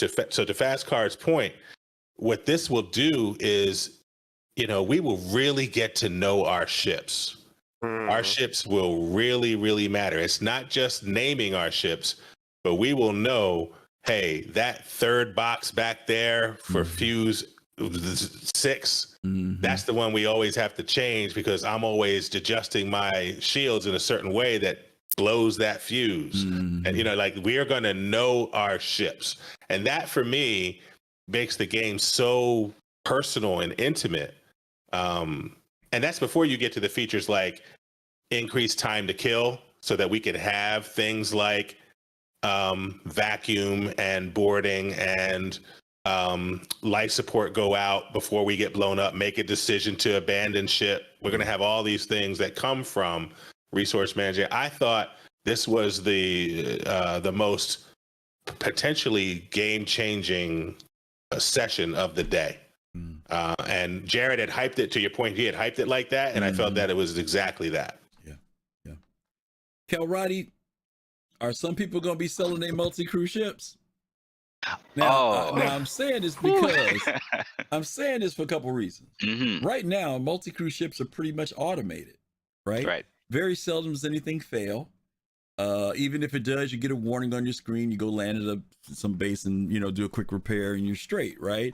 There's not too many things happen where you literally become stranded or disabled in space. So I've got this brand new nice freaking hammerhead, and I'm thinking I'm going to have AI or whatever that's going to be changing this stuff out and running down the halls and fixing things, only to find out that that is not necessarily the case, that there is a dependency on players to do some of these things. I'm not saying the NPCs won't eventually be able to do it. Maybe they will. But for now, all I see is people running up and down them halls changing stuff. So is this going to make people think twice about the multi-crew ship? In other words, can I manage it? Do I have the capacity? Do I have the relationship, the friends or whatever to operate this ship well? Or this ship that I have is just too much. I could do something better and not get frustrated with trying to manage all these aspects of this ship that when I take them out, because I don't know if people have ever thought about the fact that there's a reason why they have the cheaper components and the more expensive components. Right. Because you ain't going to be able to buy the most expensive components in the beginning. You're going to be buying that cheap stuff that fails on you. So budget sales. You got to eventually get to that point where you can buy that freaking whatever quantum drive it is that doesn't fail. So right. What do you think? Do you think people are going to maybe get frustrated with this multi-crew stuff, or you think they're going to dig it? Good question. I think there will be some persons who will realize that it may not be for them. Because Star Citizen is an ever-evolving thing. There will be some persons who may realize this. There will be others who are actually happy about this. Because the thing is, how I see,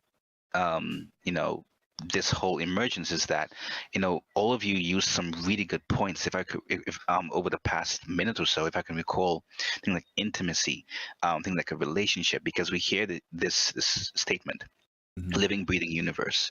And I think it also connects to the ship when it comes to resource management. The ship will feel a lot more lived in. And all the actions, for some, it may feel redundant. It may feel like a pain. It may feel, like it's too much work. But for others, you're actually putting in that work to keep your ship alive. So when you actually, replace this or you take care of this, it's like taking care of a car or taking care of some kind of yacht or so. When you actually put in the work and you hear that and it's performing well, you're going to feel really good about yourself. The question is, of course, it'll be dependent on whether or not that person, if they're flying solo and flying a really large ship, how they're going to feel about having to replace this all the time. So it's going to be an interesting balance, but I guess we'll see. There may be persons who will be downsizing and downgrading, but I think other persons will appreciate even more how organic their ship is actually going to become. Griffin, I just gotta say, I'm taking applications now for positions on my merchantman and my endeavor, because there's no way I'm gonna be able to handle all that alone. So yeah, I'll be the FC. Don't worry. Yeah, I mean this whole idea of, you know, especially when these ships start getting, let's say, Constellation class and up, when you start getting into those ships, there's a lot of people on these videos running down hallways, right? And I know we all know that, I think most of you all know that the Hammerhead is the first ship that they're testing this new component thing with resource management out with. But there are bigger ships, and I think that I just shared this on Paul's show earlier.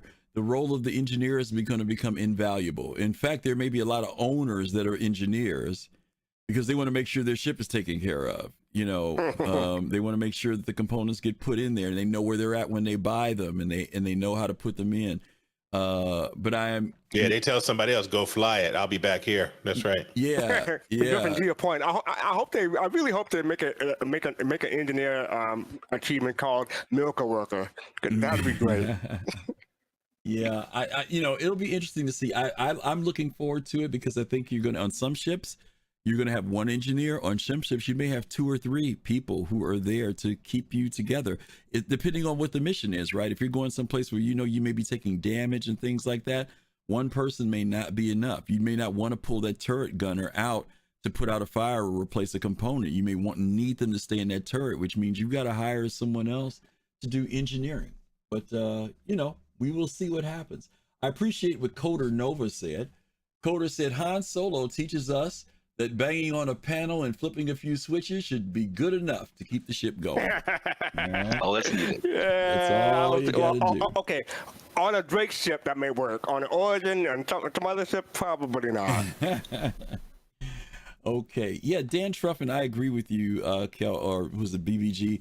Dan Truffin always brings it. What did you guys think about this stuff here? They introduced gravity, they vacuum, oxygens, all these good things that got introduced. What did you guys think about this stuff? I think that, you know, we are going to have to go beyond. The next step now is, you know, our first step was remember to put our helmet on when we went outside. Mm-hmm. Our next step now will be paying attention to our ship, because this is also going to be accompanied, if I remember correctly, with you're not going to be able to wear any old armor to sit down and fly a ship, right? So you may have owners of ships not only who don't want to fly and want to be an engineer, but want to be an engineer back there in armor because they know that stuff is going to happen, right? Stuff is going to happen. And yesterday, fastcart, you said that fire looked really good. I agree with that as well.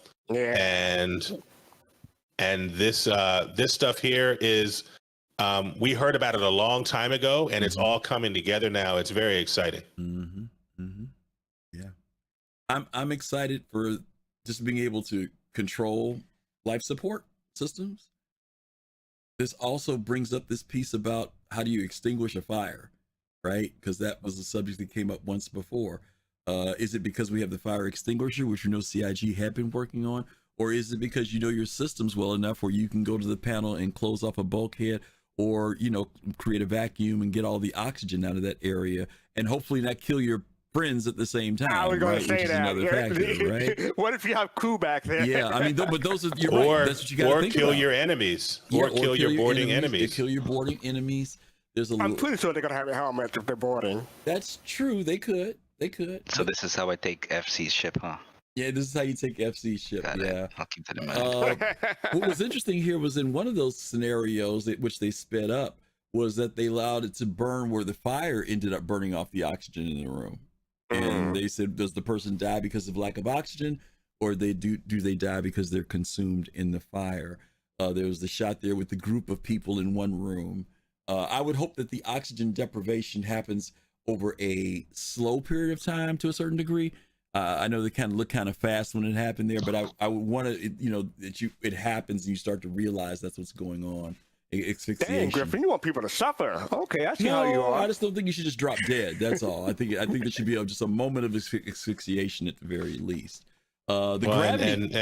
And Kaizen Black Sky Allegiance makes it clear that when you talk vacuum and venting a room, That's what I'm talking about. You got armor on. It don't matter. You got armor on if I open up the airlock. Yeah, you get sucked right on out of there. Yeah, good point. No, the correct action, it's called blown out. I learned that in Star Trek TN. No, I'm not right yet.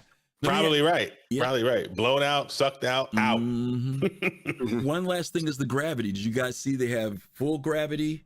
Then you had like a light gravity, and then you had like full EVA type thing with no gravity. What'd you guys think of that? They're showing that now, in fact. I keep jumping in here. I'll just say real quick that yesterday I said in our little chat, I can imagine some folks running their ship with zero gravity because it would disorient.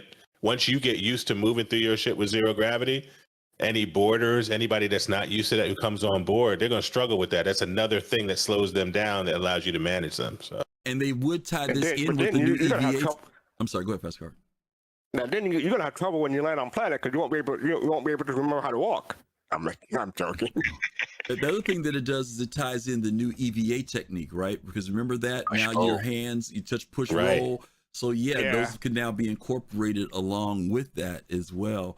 But it's definitely good for tactical reasons, right? I mean, if somebody's going to board your ship, you can be prepared for them to come in and maybe take advantage of the fact of either the light gravity or no gravity. That's another option. I'm more concerned about what happens when your systems get knocked out and restoring gravity. Not to mention what happens to the water in my 890. So we'll talk about that later. Oh, that's true. Okay, listen to this last now segment. I would see what you're worried about. That's all I'm worried about, right? I got to clean up all that water later on. All right, listen to this last segment, Talking Ships, which is always a favorite of the community. The annual presentation from the ship teams, discover the latest vehicles throughout the pipeline, from concept to newly flyable, and a new twist to this year's voting on a new ship to come. This was John Crew, Ben Curtis, and of course, Paul Jones. Here we are with these new vessels or these new vehicles that came out that Star Citizen introduced. Let's start with the very first one, I think, which was the Crusader Spirit, which, man, did you guys expect Crusader to be the one to put out a new ship? Because they caught me off guard. Fastcart? Nope. Okay, let me clarify. For the past couple of months, people you've been asking hope and hype. I've been saying the Starliner and Endeavor. I'm halfway right when it comes to the Starliner because this is the precursor to the Starliner when it comes to the design language. So I'm going to claim credit for that. I'll give you half credit. Okay. All right. Kalrati, what about you? Did you expect Crusader to come up with something? I did not actually. In fact, I kept thinking, okay, maybe Argo, maybe Drake, something like that. To kind of like, well, we already know Drake was coming with that, but maybe Argo, something else from Argo. But I did not, for some reason, think that Crusader was being introduced, even though it makes a lot of sense to kind of grow the ship line, and like FC says, that makes a whole lot of sense to get some inspiration or some understanding, a middle ground before they reach the Endeavor. So I was pleasantly surprised. Pleasantly surprised. Yeah. BBG Fastcart kind of went where I was going to go with this a little bit. This is definitely their precursor to bringing out the Starliner, Genesis, the Genesis. And you can kind of see this as a smaller version of it because they talked about the Mix Master and all that stuff in relation to this. What did you think about them? They dropped three variants, right? And none of them are a fighter necessarily, right? You've really got a cargo vessel, you've got a bomber fighter, I guess, and then you've got the executive, the E. What were your thoughts about them dropping these out? Yeah, I didn't expect Crusader to drop at all. But then once it did, the niche that it seems to sit in and try to occupy, which is that freelancer, cutty, niche, made a lot of sense to me in terms of where they wanted to compete. If you think like a ship manufacturer, I can imagine Crusader going, well, listen, we dropped a heavy fighter. We're not really going to try and challenge the Gladius and Arrow in the light fighter category. They're dominant, right? But you can imagine them going, well, hey, as we ready our Genesis Starliner, we believe that there's a market there. And let's begin the process of taking advantage of that. and as well as the cargo size, right? So this is not, it doesn't dominate on the cargo side. And I also think, to be even really frank, I think developers like the Crusader design language because it's just good looking, right? It is. Better than Origin. Yeah, it's wait. First of all, let me tell you something. The niche that this sucker took was the niche of the Origin 500, because I've been claiming that they need that executive Origin that was between a 300 and a 600, and Crusader beat them to it. So now Origin's got to step up their game and match Crusader. But no, it is a beautiful ship, Kalrati. I bought one, so I ain't harping about it at all. You did? Okay, Which one did you get? Which one you think I bought? Do I really have to tell you? The executive, of course. The executive, of course. No, I'll work for I almost bought all three, but I said I'll work for the other two. But I bought the E1. Yeah. I got the E1. I got the E1 as well. My plan is to join Dark Knight's little transportation company. Transportation company. I think Dark Knight's gonna have a little fleet because I didn't get the E1, but I'm probably gonna get one in game. But I got a CCU for the C1 that I'm gonna wait for IAE before I use, because it might come up with something else that I might want to use my LCI token for. One thing I do want to mention, I'm not gonna say impressed, but I'm weird. The price spread was weird. Like I'm using all site credit. I'm not gonna say Warbind price for it, but the C1 is 110, the E1 is 150, and the A1 is 175. That's a pretty big spread between the base. Well, I don't want to say base model, but the lowest price model and the highest price model. Believe it or not, no, it's weird. not. Nope, because that's how they did when they did the Hercules series. They were like that too.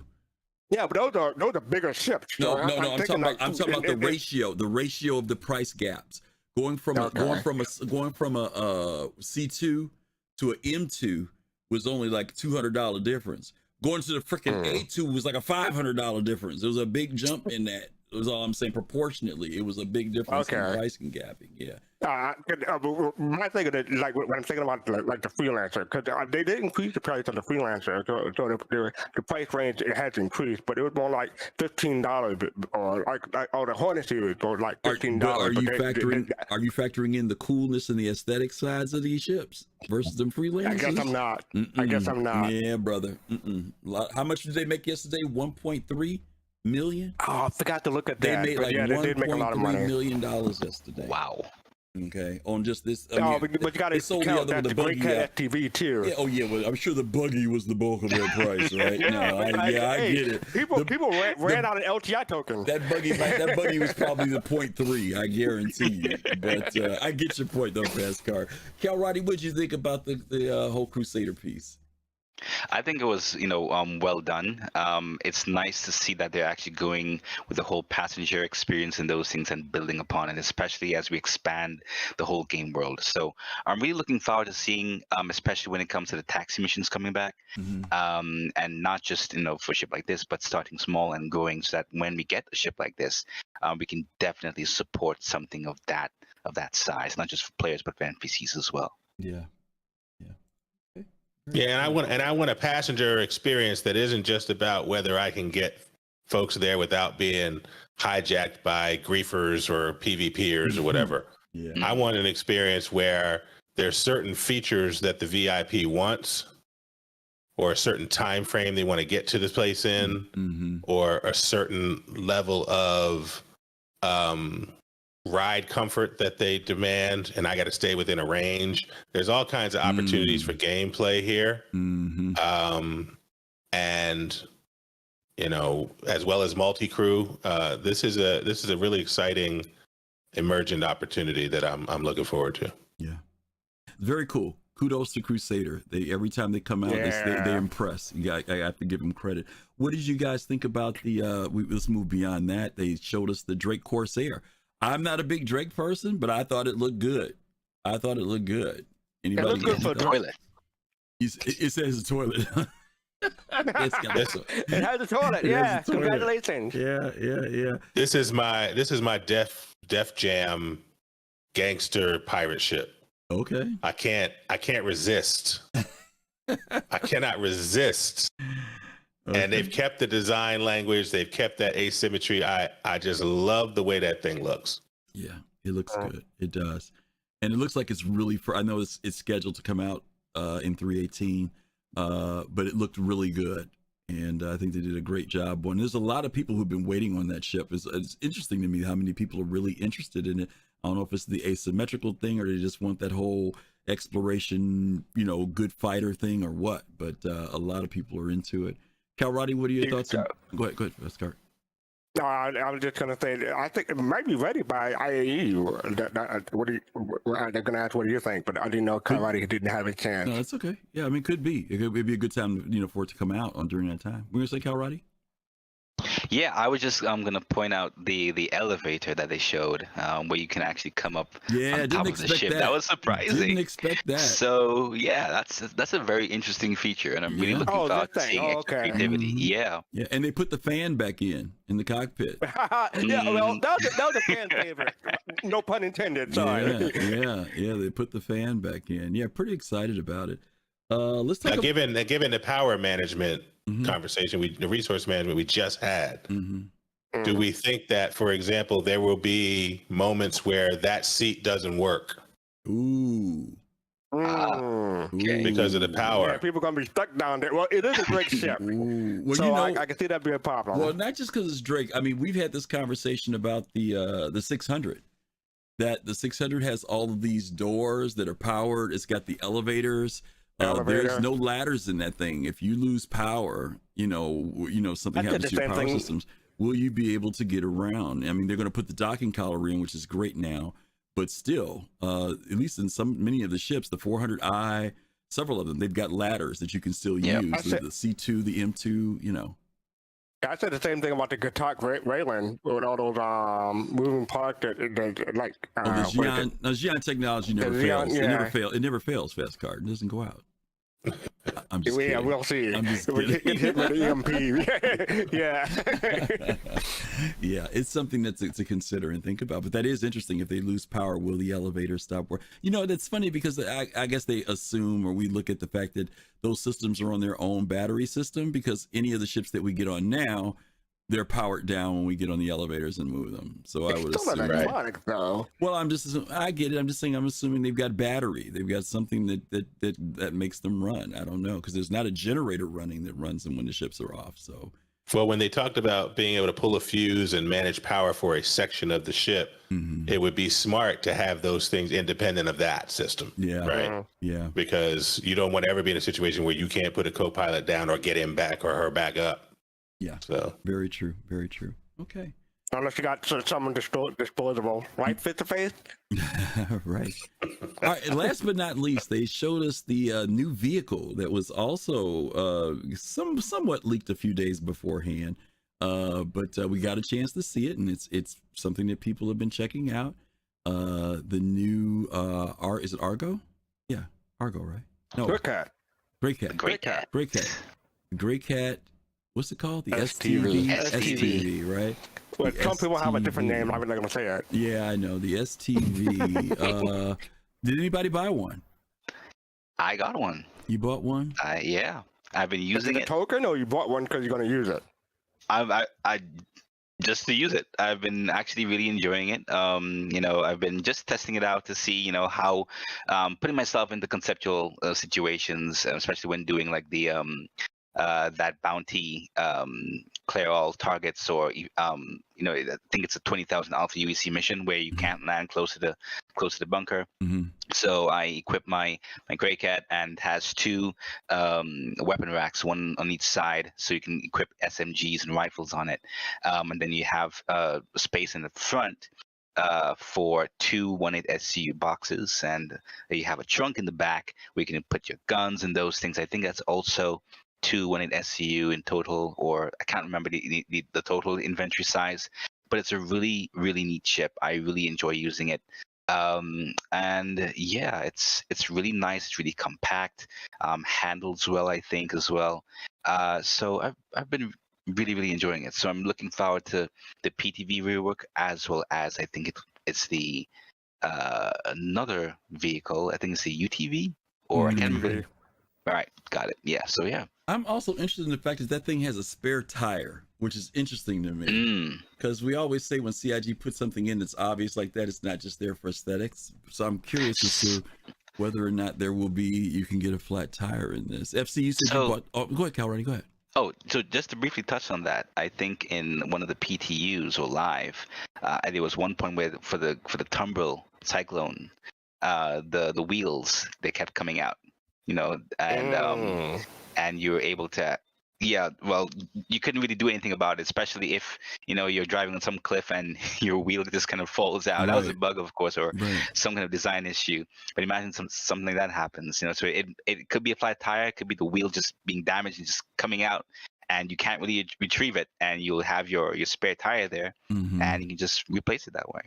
Yeah. So, Kalrati, when that happened, did the Joker get away? Yeah, he did. Okay. I was gonna say yeah. Yeah. Okay. FC, you said you bought some. Are you buying it for token or because you want the vehicle?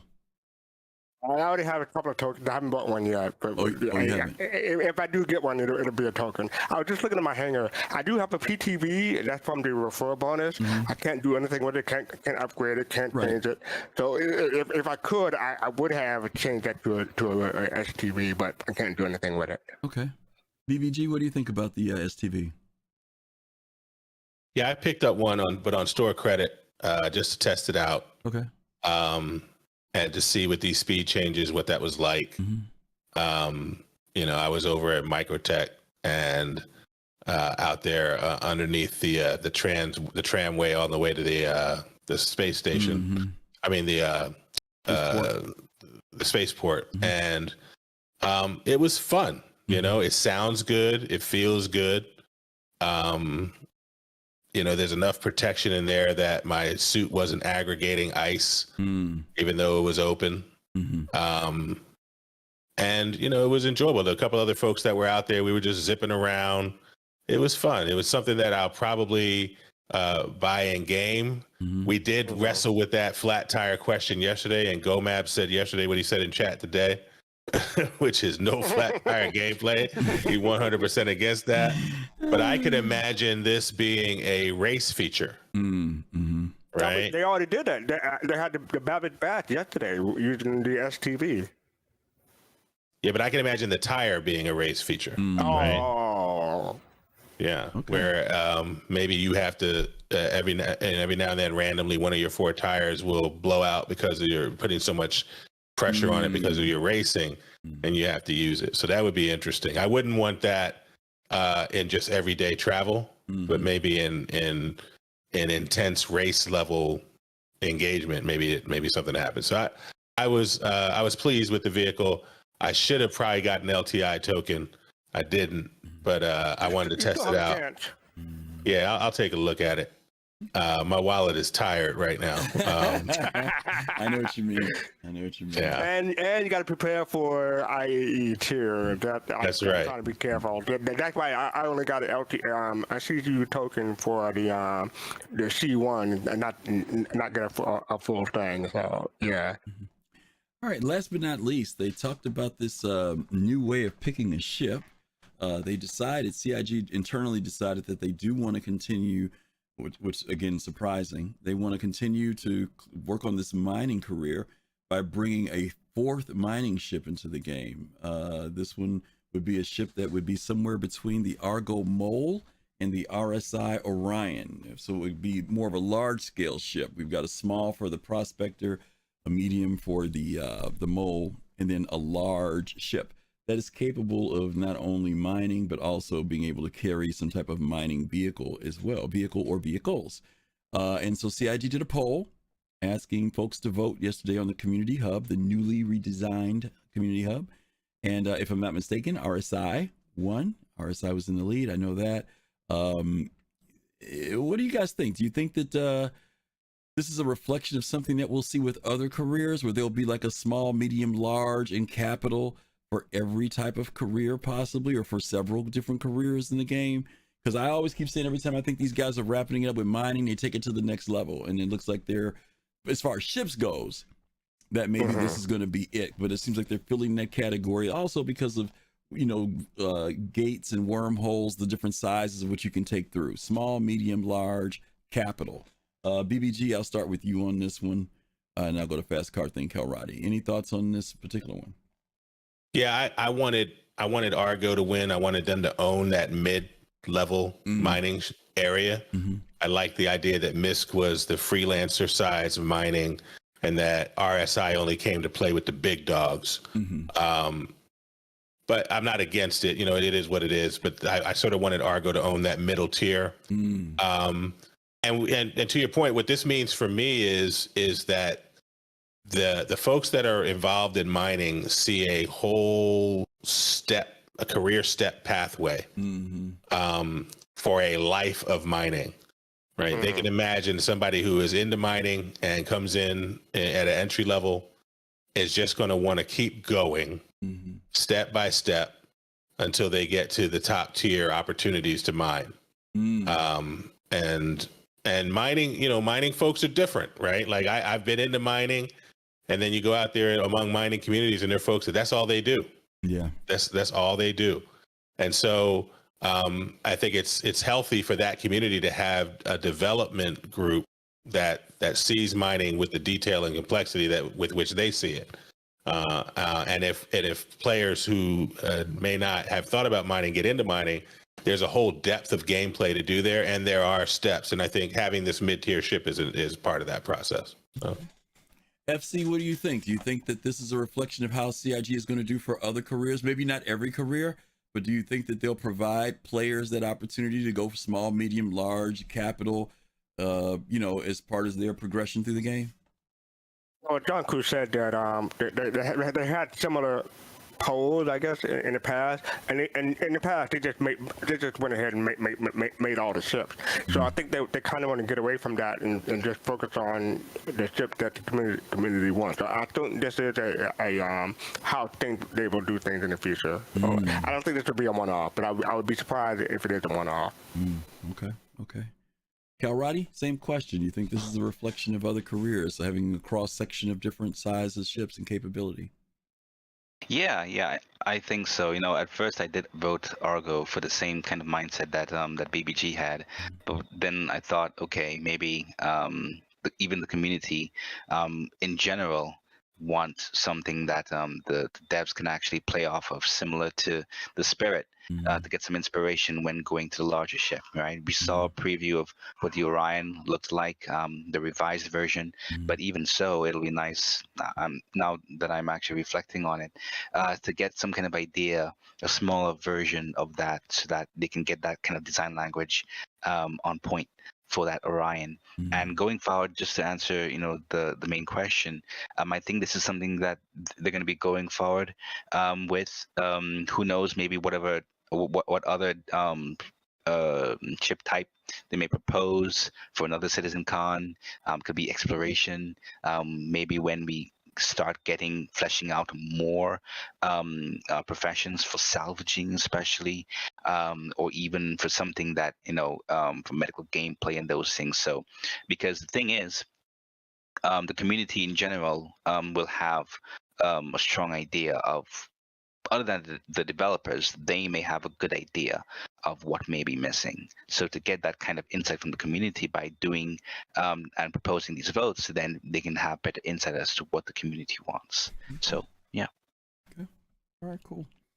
All right, we've got a couple of questions from our lovely viewers. First one comes... Can I say something before you do that? Yeah. The voting is still open until October 17th, so you still have a chance to vote. Thank you. All right. One of our first questions we have is from Pops in Space. He says 2 questions. On the underground, do you think we will get some type of a boring ship that bores, a boring ship to expand mining? Also, do you think player organizations may have the opportunity to establish an underground base of operation for mining, scientific research, or other business opportunities? Anybody want to respond to that? So I'll be quick. With regard to the boring, we never know what may happen with who knows, with regard to the mining drone. We never know if they'll release some kind of variant from that, a smaller variant to make that kind of thing possible. That's all I'm going to say. Yeah, because that's my speculation. Yeah. And I mentioned the thing that went. Oh, go ahead, Griff. No, I'll make it quick. I mentioned this the other day. For those of you who saw the leaked video, there is a mining ship that they show in that video. If you look at it really good, and it's a mining ship that's been around since 2014, and it is it's a deep type mining ship that's well, anyway, just take a look, you'll see it. Go ahead, Phoebe. Yes, that's true. The mention of additional cave tunnels when they talked underground, for me, something has to make those tunnels, right? So if we don't have access to a boring vehicle or a boring ship, we ought to be able to see one in game, and maybe that's the first step. Yeah, it could be sandworms too in the chat, but not on Lorville, not on Hurston. No. Yeah. But my hope is that we see the vehicle that makes those tunnels, and then maybe, over the longer term, gain access to that eventually. There was a lot of talk. I don't know if you guys noticed it yesterday on several of the sections where they kept talking about player homesteads. They kept mentioning homesteads, not from an NPC multiple position, times, but they kept mentioning about player homesteads. So I'm really curious. I know they've always said that, they're going to do the NPC thing first, and eventually the players would get it. But they kept saying player homesteads a whole lot, and I just wonder whether we will see those, not tomorrow, but whether we will see them sooner than maybe we've been thinking, to answer Pop's question. Now, whether they're going to allow us to do underground bases and stuff, don't know. That's interesting, because we don't know enough about homesteading and building and construction. But anything's possible, Pops. That's all I can tell you with CIG. Anything is possible. Black Sky Legion asks, how long until someone Osama's the Lorfield L train? I don't think you have to worry about that. I know I joked around yesterday and said, I've never seen anybody do the Microtech train, but then Dr. Murray said, I have.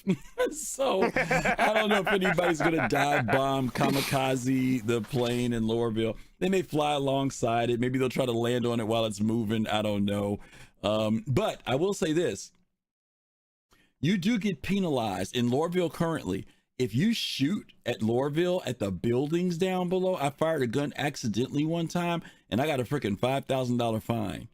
So there may be some penalties for if you do that type of stuff, especially if it's something dramatic like that. They may charge you something like 100,000, 500,000, 1 million credits for doing something like that. So feel free to try it out, Kai, and let us know what happens. Yeah, just use your war. You won't miss it. We'll trust your feedback. Yeah, let us know. Wait. He won't miss the. Oh, who was that? Somebody just gave us something, didn't they? No, the followers. Yeah, Godson just followed. Thank you very much. Hey, thank you, Godson. Thank you for that. Okay, we got 2 more questions here. Shimpasta says, why do you feel the E1's loaner is that? In other words, why do you think that they gave us the steel for the loaner? And do you think that the spirit will get bigger or have a price increase? I'll let you guys answer that. No, I'll answer you. So I answer. The E1 definitely will get a price increase because it's a concept, and all concepts have to get price increase. And thank you for that face-to-face for the subscription. I appreciate it. Absolutely. Yeah, it will. I mean, all of them will get a price increase. The E1, C1, and the always from concept to hanger. There's always at least one price increase. Always. Exactly.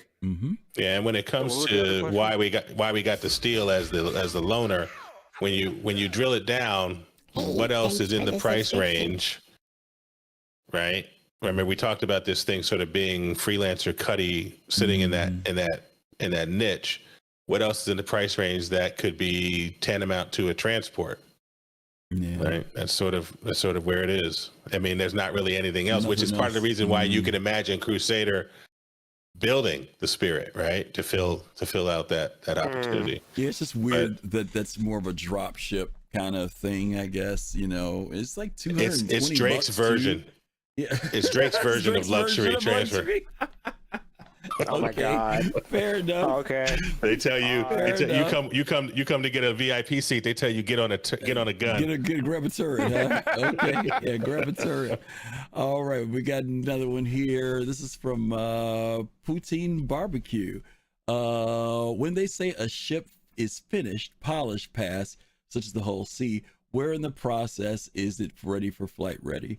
Believe it or not, that's like the latter stage of polishing. When they say polishing, that's usually when they've gone and gotten information about what is wrong or what needs to be done, and it's usually final pass. Usually it's either final pass or right before final pass when they say polish. So yeah, so it's true. It's almost there. Yeah, it's almost there, in other words. So, and I really believe we're going to see that at IAE. That's the ship that I believe, because since the whole A is in now, I think we'll see the whole C. And then last but not least, we've got one from who is this from? Okavion. What do you think of the remote retrieval button shown in the Moby-Glass of Squadron 42? Should this be added to the PU also? Yeah, I posted on that in Twitch. I posted 3 screenshots of that new Moby-Glass, and that remote retrieval button was intriguing, wasn't it? Explain to everybody what that is, because some people may not know. Yeah, what it looked like it was, and this was when they were talking Squadron 42, so the question is the right one in terms of where else we might find it, but it looked like you could press that button, and it was in a section called ship. If I remember correctly, I'm not looking at my Twitch right now, but it's like ship features. So it was a little subsection of the Moby-Glass that was focused on your ship. And it looked like there was a fighter in there, and that you could maybe press that button, and maybe the ship, wherever you were, would come to you. Right. Some of you which seen was that feature in Elite. Right. Do you know about that fastcart? Do you know about that in Elite? No. BBG, tell them what it does in Elite. So you can send your ship away from you, whether you're in a ground vehicle or on foot. You can send your ship up to the sky so that it can't be attacked. It's out of sight, and then you can call it down to you wherever you are as well. And so, that type of feature, it would be interesting. I'd love to see us, from a gameplay standpoint, earn that feature and not have it just be standard operating procedure for every ship. Right. I'd like to see you have to add a type of component for that. Yeah, you got to install a remote system, huh? Well, with costs and benefits, right? So maybe you have to uninstall something else to get that, right? Like, I'd like to see choices.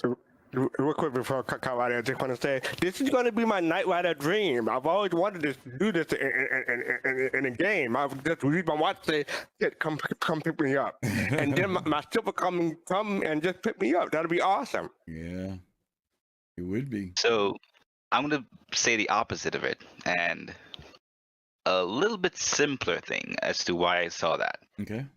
We know that the Hangar Manager app is going to allow us to spawn ships and manage ships away from the ASOP terminal. I was thinking that maybe this could have been a stripped down version of things that we will not need. Calling up a ship from your Moby-Glass. Yeah. Thanks for rating on the parade, Kalrati. We appreciate that. So let's move on now. No, I'm just kidding. Go ahead. So that's what I was thinking, because there are some things in Squadron 42 that the Hangar Manager app we wouldn't need, right? And then things like retrieving the ship using the Hangar Manager app that we will need in Squadron 42. So there could be a chance that in the Squadron 42 Moby-Glass, if that is with regards to that, we can possibly just choose which ship that we want to retrieve and then click on remote retrieval. I know I'm waiting on your parade. You took all the air out of my heart, because I was we'll have more things. See, me and BBG are old Elite players, so I was like, that's where my brain went. But yeah, you're probably right. But okay. I don't even feel it now. You keep that old button. Keep that old button down. Yeah, I know. Oh my God. Yeah, you're probably right, Kalrati. This is why we can't have nice things. We had our moment of theory crafting, BBG. Okay, we had our moment. Okay, and Kalrati stomped all over it. That's all right, though. That's all right, though. Okay. All right. Before we wrap up, can I give some other thing that I noticed about the preacher? This is like 30 seconds. So in the opening, they talk about how many accounts they had, over 4.1 million accounts, but only 1.7 million of those are backers. I thought that was interesting. And he gave us the updated number on their staff. It's 835 staff. And and in the middle of between the different presentations, I love how they're mixing drinks at the bar. Oh, they have a new studio now that we haven't talked about, the Constellation Phoenix. That looks awesome. I love the window and everything, and I thought that was that was cool. Oh, and in that last presentation, I forget his name. I was trying to look it up, but I couldn't find it. But the Squadron 42 guy who was sitting next to Chris Roberts, he tried to say something about aliens or life forms or something like that, and Chris Roberts cut him off. I thought that was telling, so that maybe we'll see something about aliens or fauna or something like that sooner rather than later. But we'll see. Yeah. Okay. Fair enough. Yeah, I'll jump in just real quick with a list of quick things. The Only Constant is a great name for that Connie Phoenix. Jared reminds us all the time that in game development, the only constant is change, and I love that as a name for his ship. And, you know, this thing was about 3 hours 20, when Chris and the other gentleman came on board. And they spoke for about 2 hours and 20 minutes. You can't complain about Chris Roberts not talking.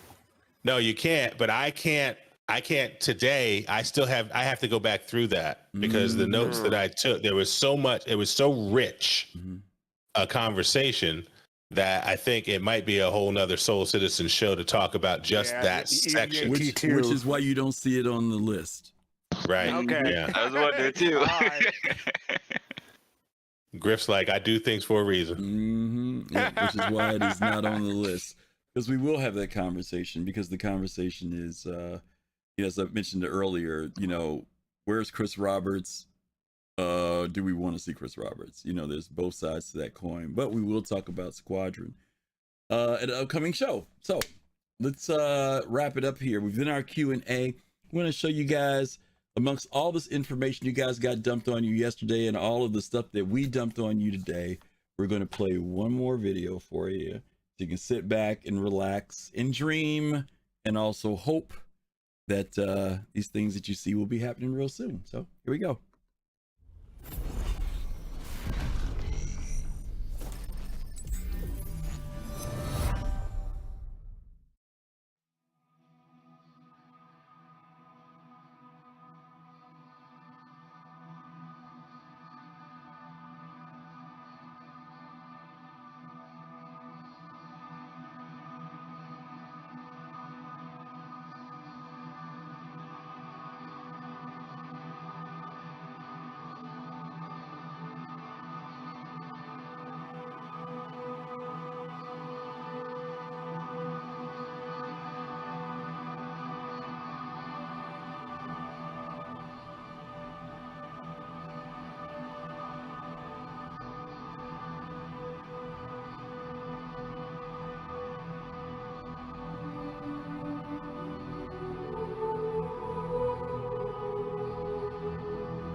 Righty. Some cool looking stuff there. And we are going to. Cool looking stuff. I'm looping through myself here. Where am I looping? Hold on. I'm looping through myself. I get for looking. I was looking for the Discord because someone asked for Discord. There we go. All right, so we're gonna cover that whole Squadron 42 thing later, but yeah, some cool looking stuff there. We want to tell you guys, thank you guys so much for hanging out with us tonight. We're over a little bit. We're over a lot, but we appreciate you guys being here. Fastcart, tell them about Thursday. What we got going on? Thursday is our community talk show. Excuse me. We community talk show. We talk Star Citizen with the community. You can come in on Discord and talk with us, and we cover basically SCL, the ISC, but that's taking a break for a while, and our cinema. But yeah, generally anything that happens in the community during that week, and that's Thursday 9 p.m. Eastern, 1 a.m. UTC. And Fastcart is our host for that. Kalrati, could you tell them about Saturday? Yeah, sure. So on Saturday, 11 a.m. Eastern time, we are talking about Soul Voices. We talk about all the stuff that the community talks about, their concerns. We pull from things from all over the place, Spectrum, Reddit, everywhere. We, give our opinions. We want to hear your opinions. So come in. We want to hear from you. Engage with us. It's Saturday, 11 a.m. Yeah. The old man forgot. This Saturday coming up, we won't be having it. Because this Saturday, we're going to be doing the Virtual Bar Citizen. If somebody can drop that in the chat, please. Oh, I'll do it. Thank you very much. We're going to be having our Virtual Bar Citizen. Actually, this is our virtual Digi Bar Citizen Con, where we're going to be talking about what we saw over this weekend. And as you guys know, when we do that, we have a tremendous amount of people from all over the world who come in and join us for our Virtual Bar Citizen. We also get folks from CIG, who come and hang out with us as well. And that'll be from 3 p.m. Eastern until 9 p.m. Eastern on next Saturday. So we won't be having voices. We will be doing the Virtual Bar Citizen. Don't forget, you have to register for that. You just cannot just walk on in. You gotta let us know that you're coming so we know how to accommodate and prepare for that day, because it is a 6-hour, sometimes longer event. So we want you guys to know about that. And then not 9 hour, not 11 hour. No. 6 hour. No. And then finally, next week on Sunday, we're going to continue in our series on careers on salvage. We're going to be talking about what it means to be a salvager in Star Citizen, and also some salvaging from other games. Talk about things like Shipbreaker, talk about Eve, other games that have that mechanic, what we'd like to see happen in the Star Citizen world when it comes to your Vulture and your Reclaimer and whatever else they throw out there eventually. So hopefully you guys can join us next Sunday at 8 p.m. as well. Other than that, that is it for the day. I want to thank BBG. I want to thank Fastcart. I want to thank Kalrati for their time being here today. To our mods, Ops Chief and Admiral Kusanagi. Love you guys. Always there backing us up. DK, some of the other team members have been in there saying hi to people, and we appreciate you guys as well. And until next week, hopefully we'll see you on Thursday. If not, be sure to come to the Virtual Bar Citizen. I guarantee you, you will thoroughly enjoy yourselves. And till then, peace, love, and soul. See you guys later. Have a good night. Peace. Peace, people.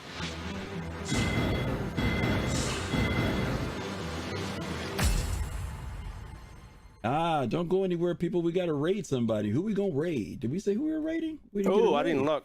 Nobody think looked about for it. a raid person. Is Paul? No, because I'm a host. You're the host. Paul, you know what? Paul is doing his charity raid, guys. Yeah, that's true. Don't yeah, go anywhere. Yeah. We are going to send you, those of you who are in Twitch, we're going to send you over to Paul Shelley, all right? Because he is doing his charity raid. So please stop by and see him. Let him know that you came from the Soul Citizens, and support him if you can. He's doing his charity for Gamers Outreach. This is for kids who are in hospitals and stuff, so that they can have video games to just learn to get new skills and have fun. So enjoy that, all right? We'll see you guys real soon. Take care. Sending you over right now.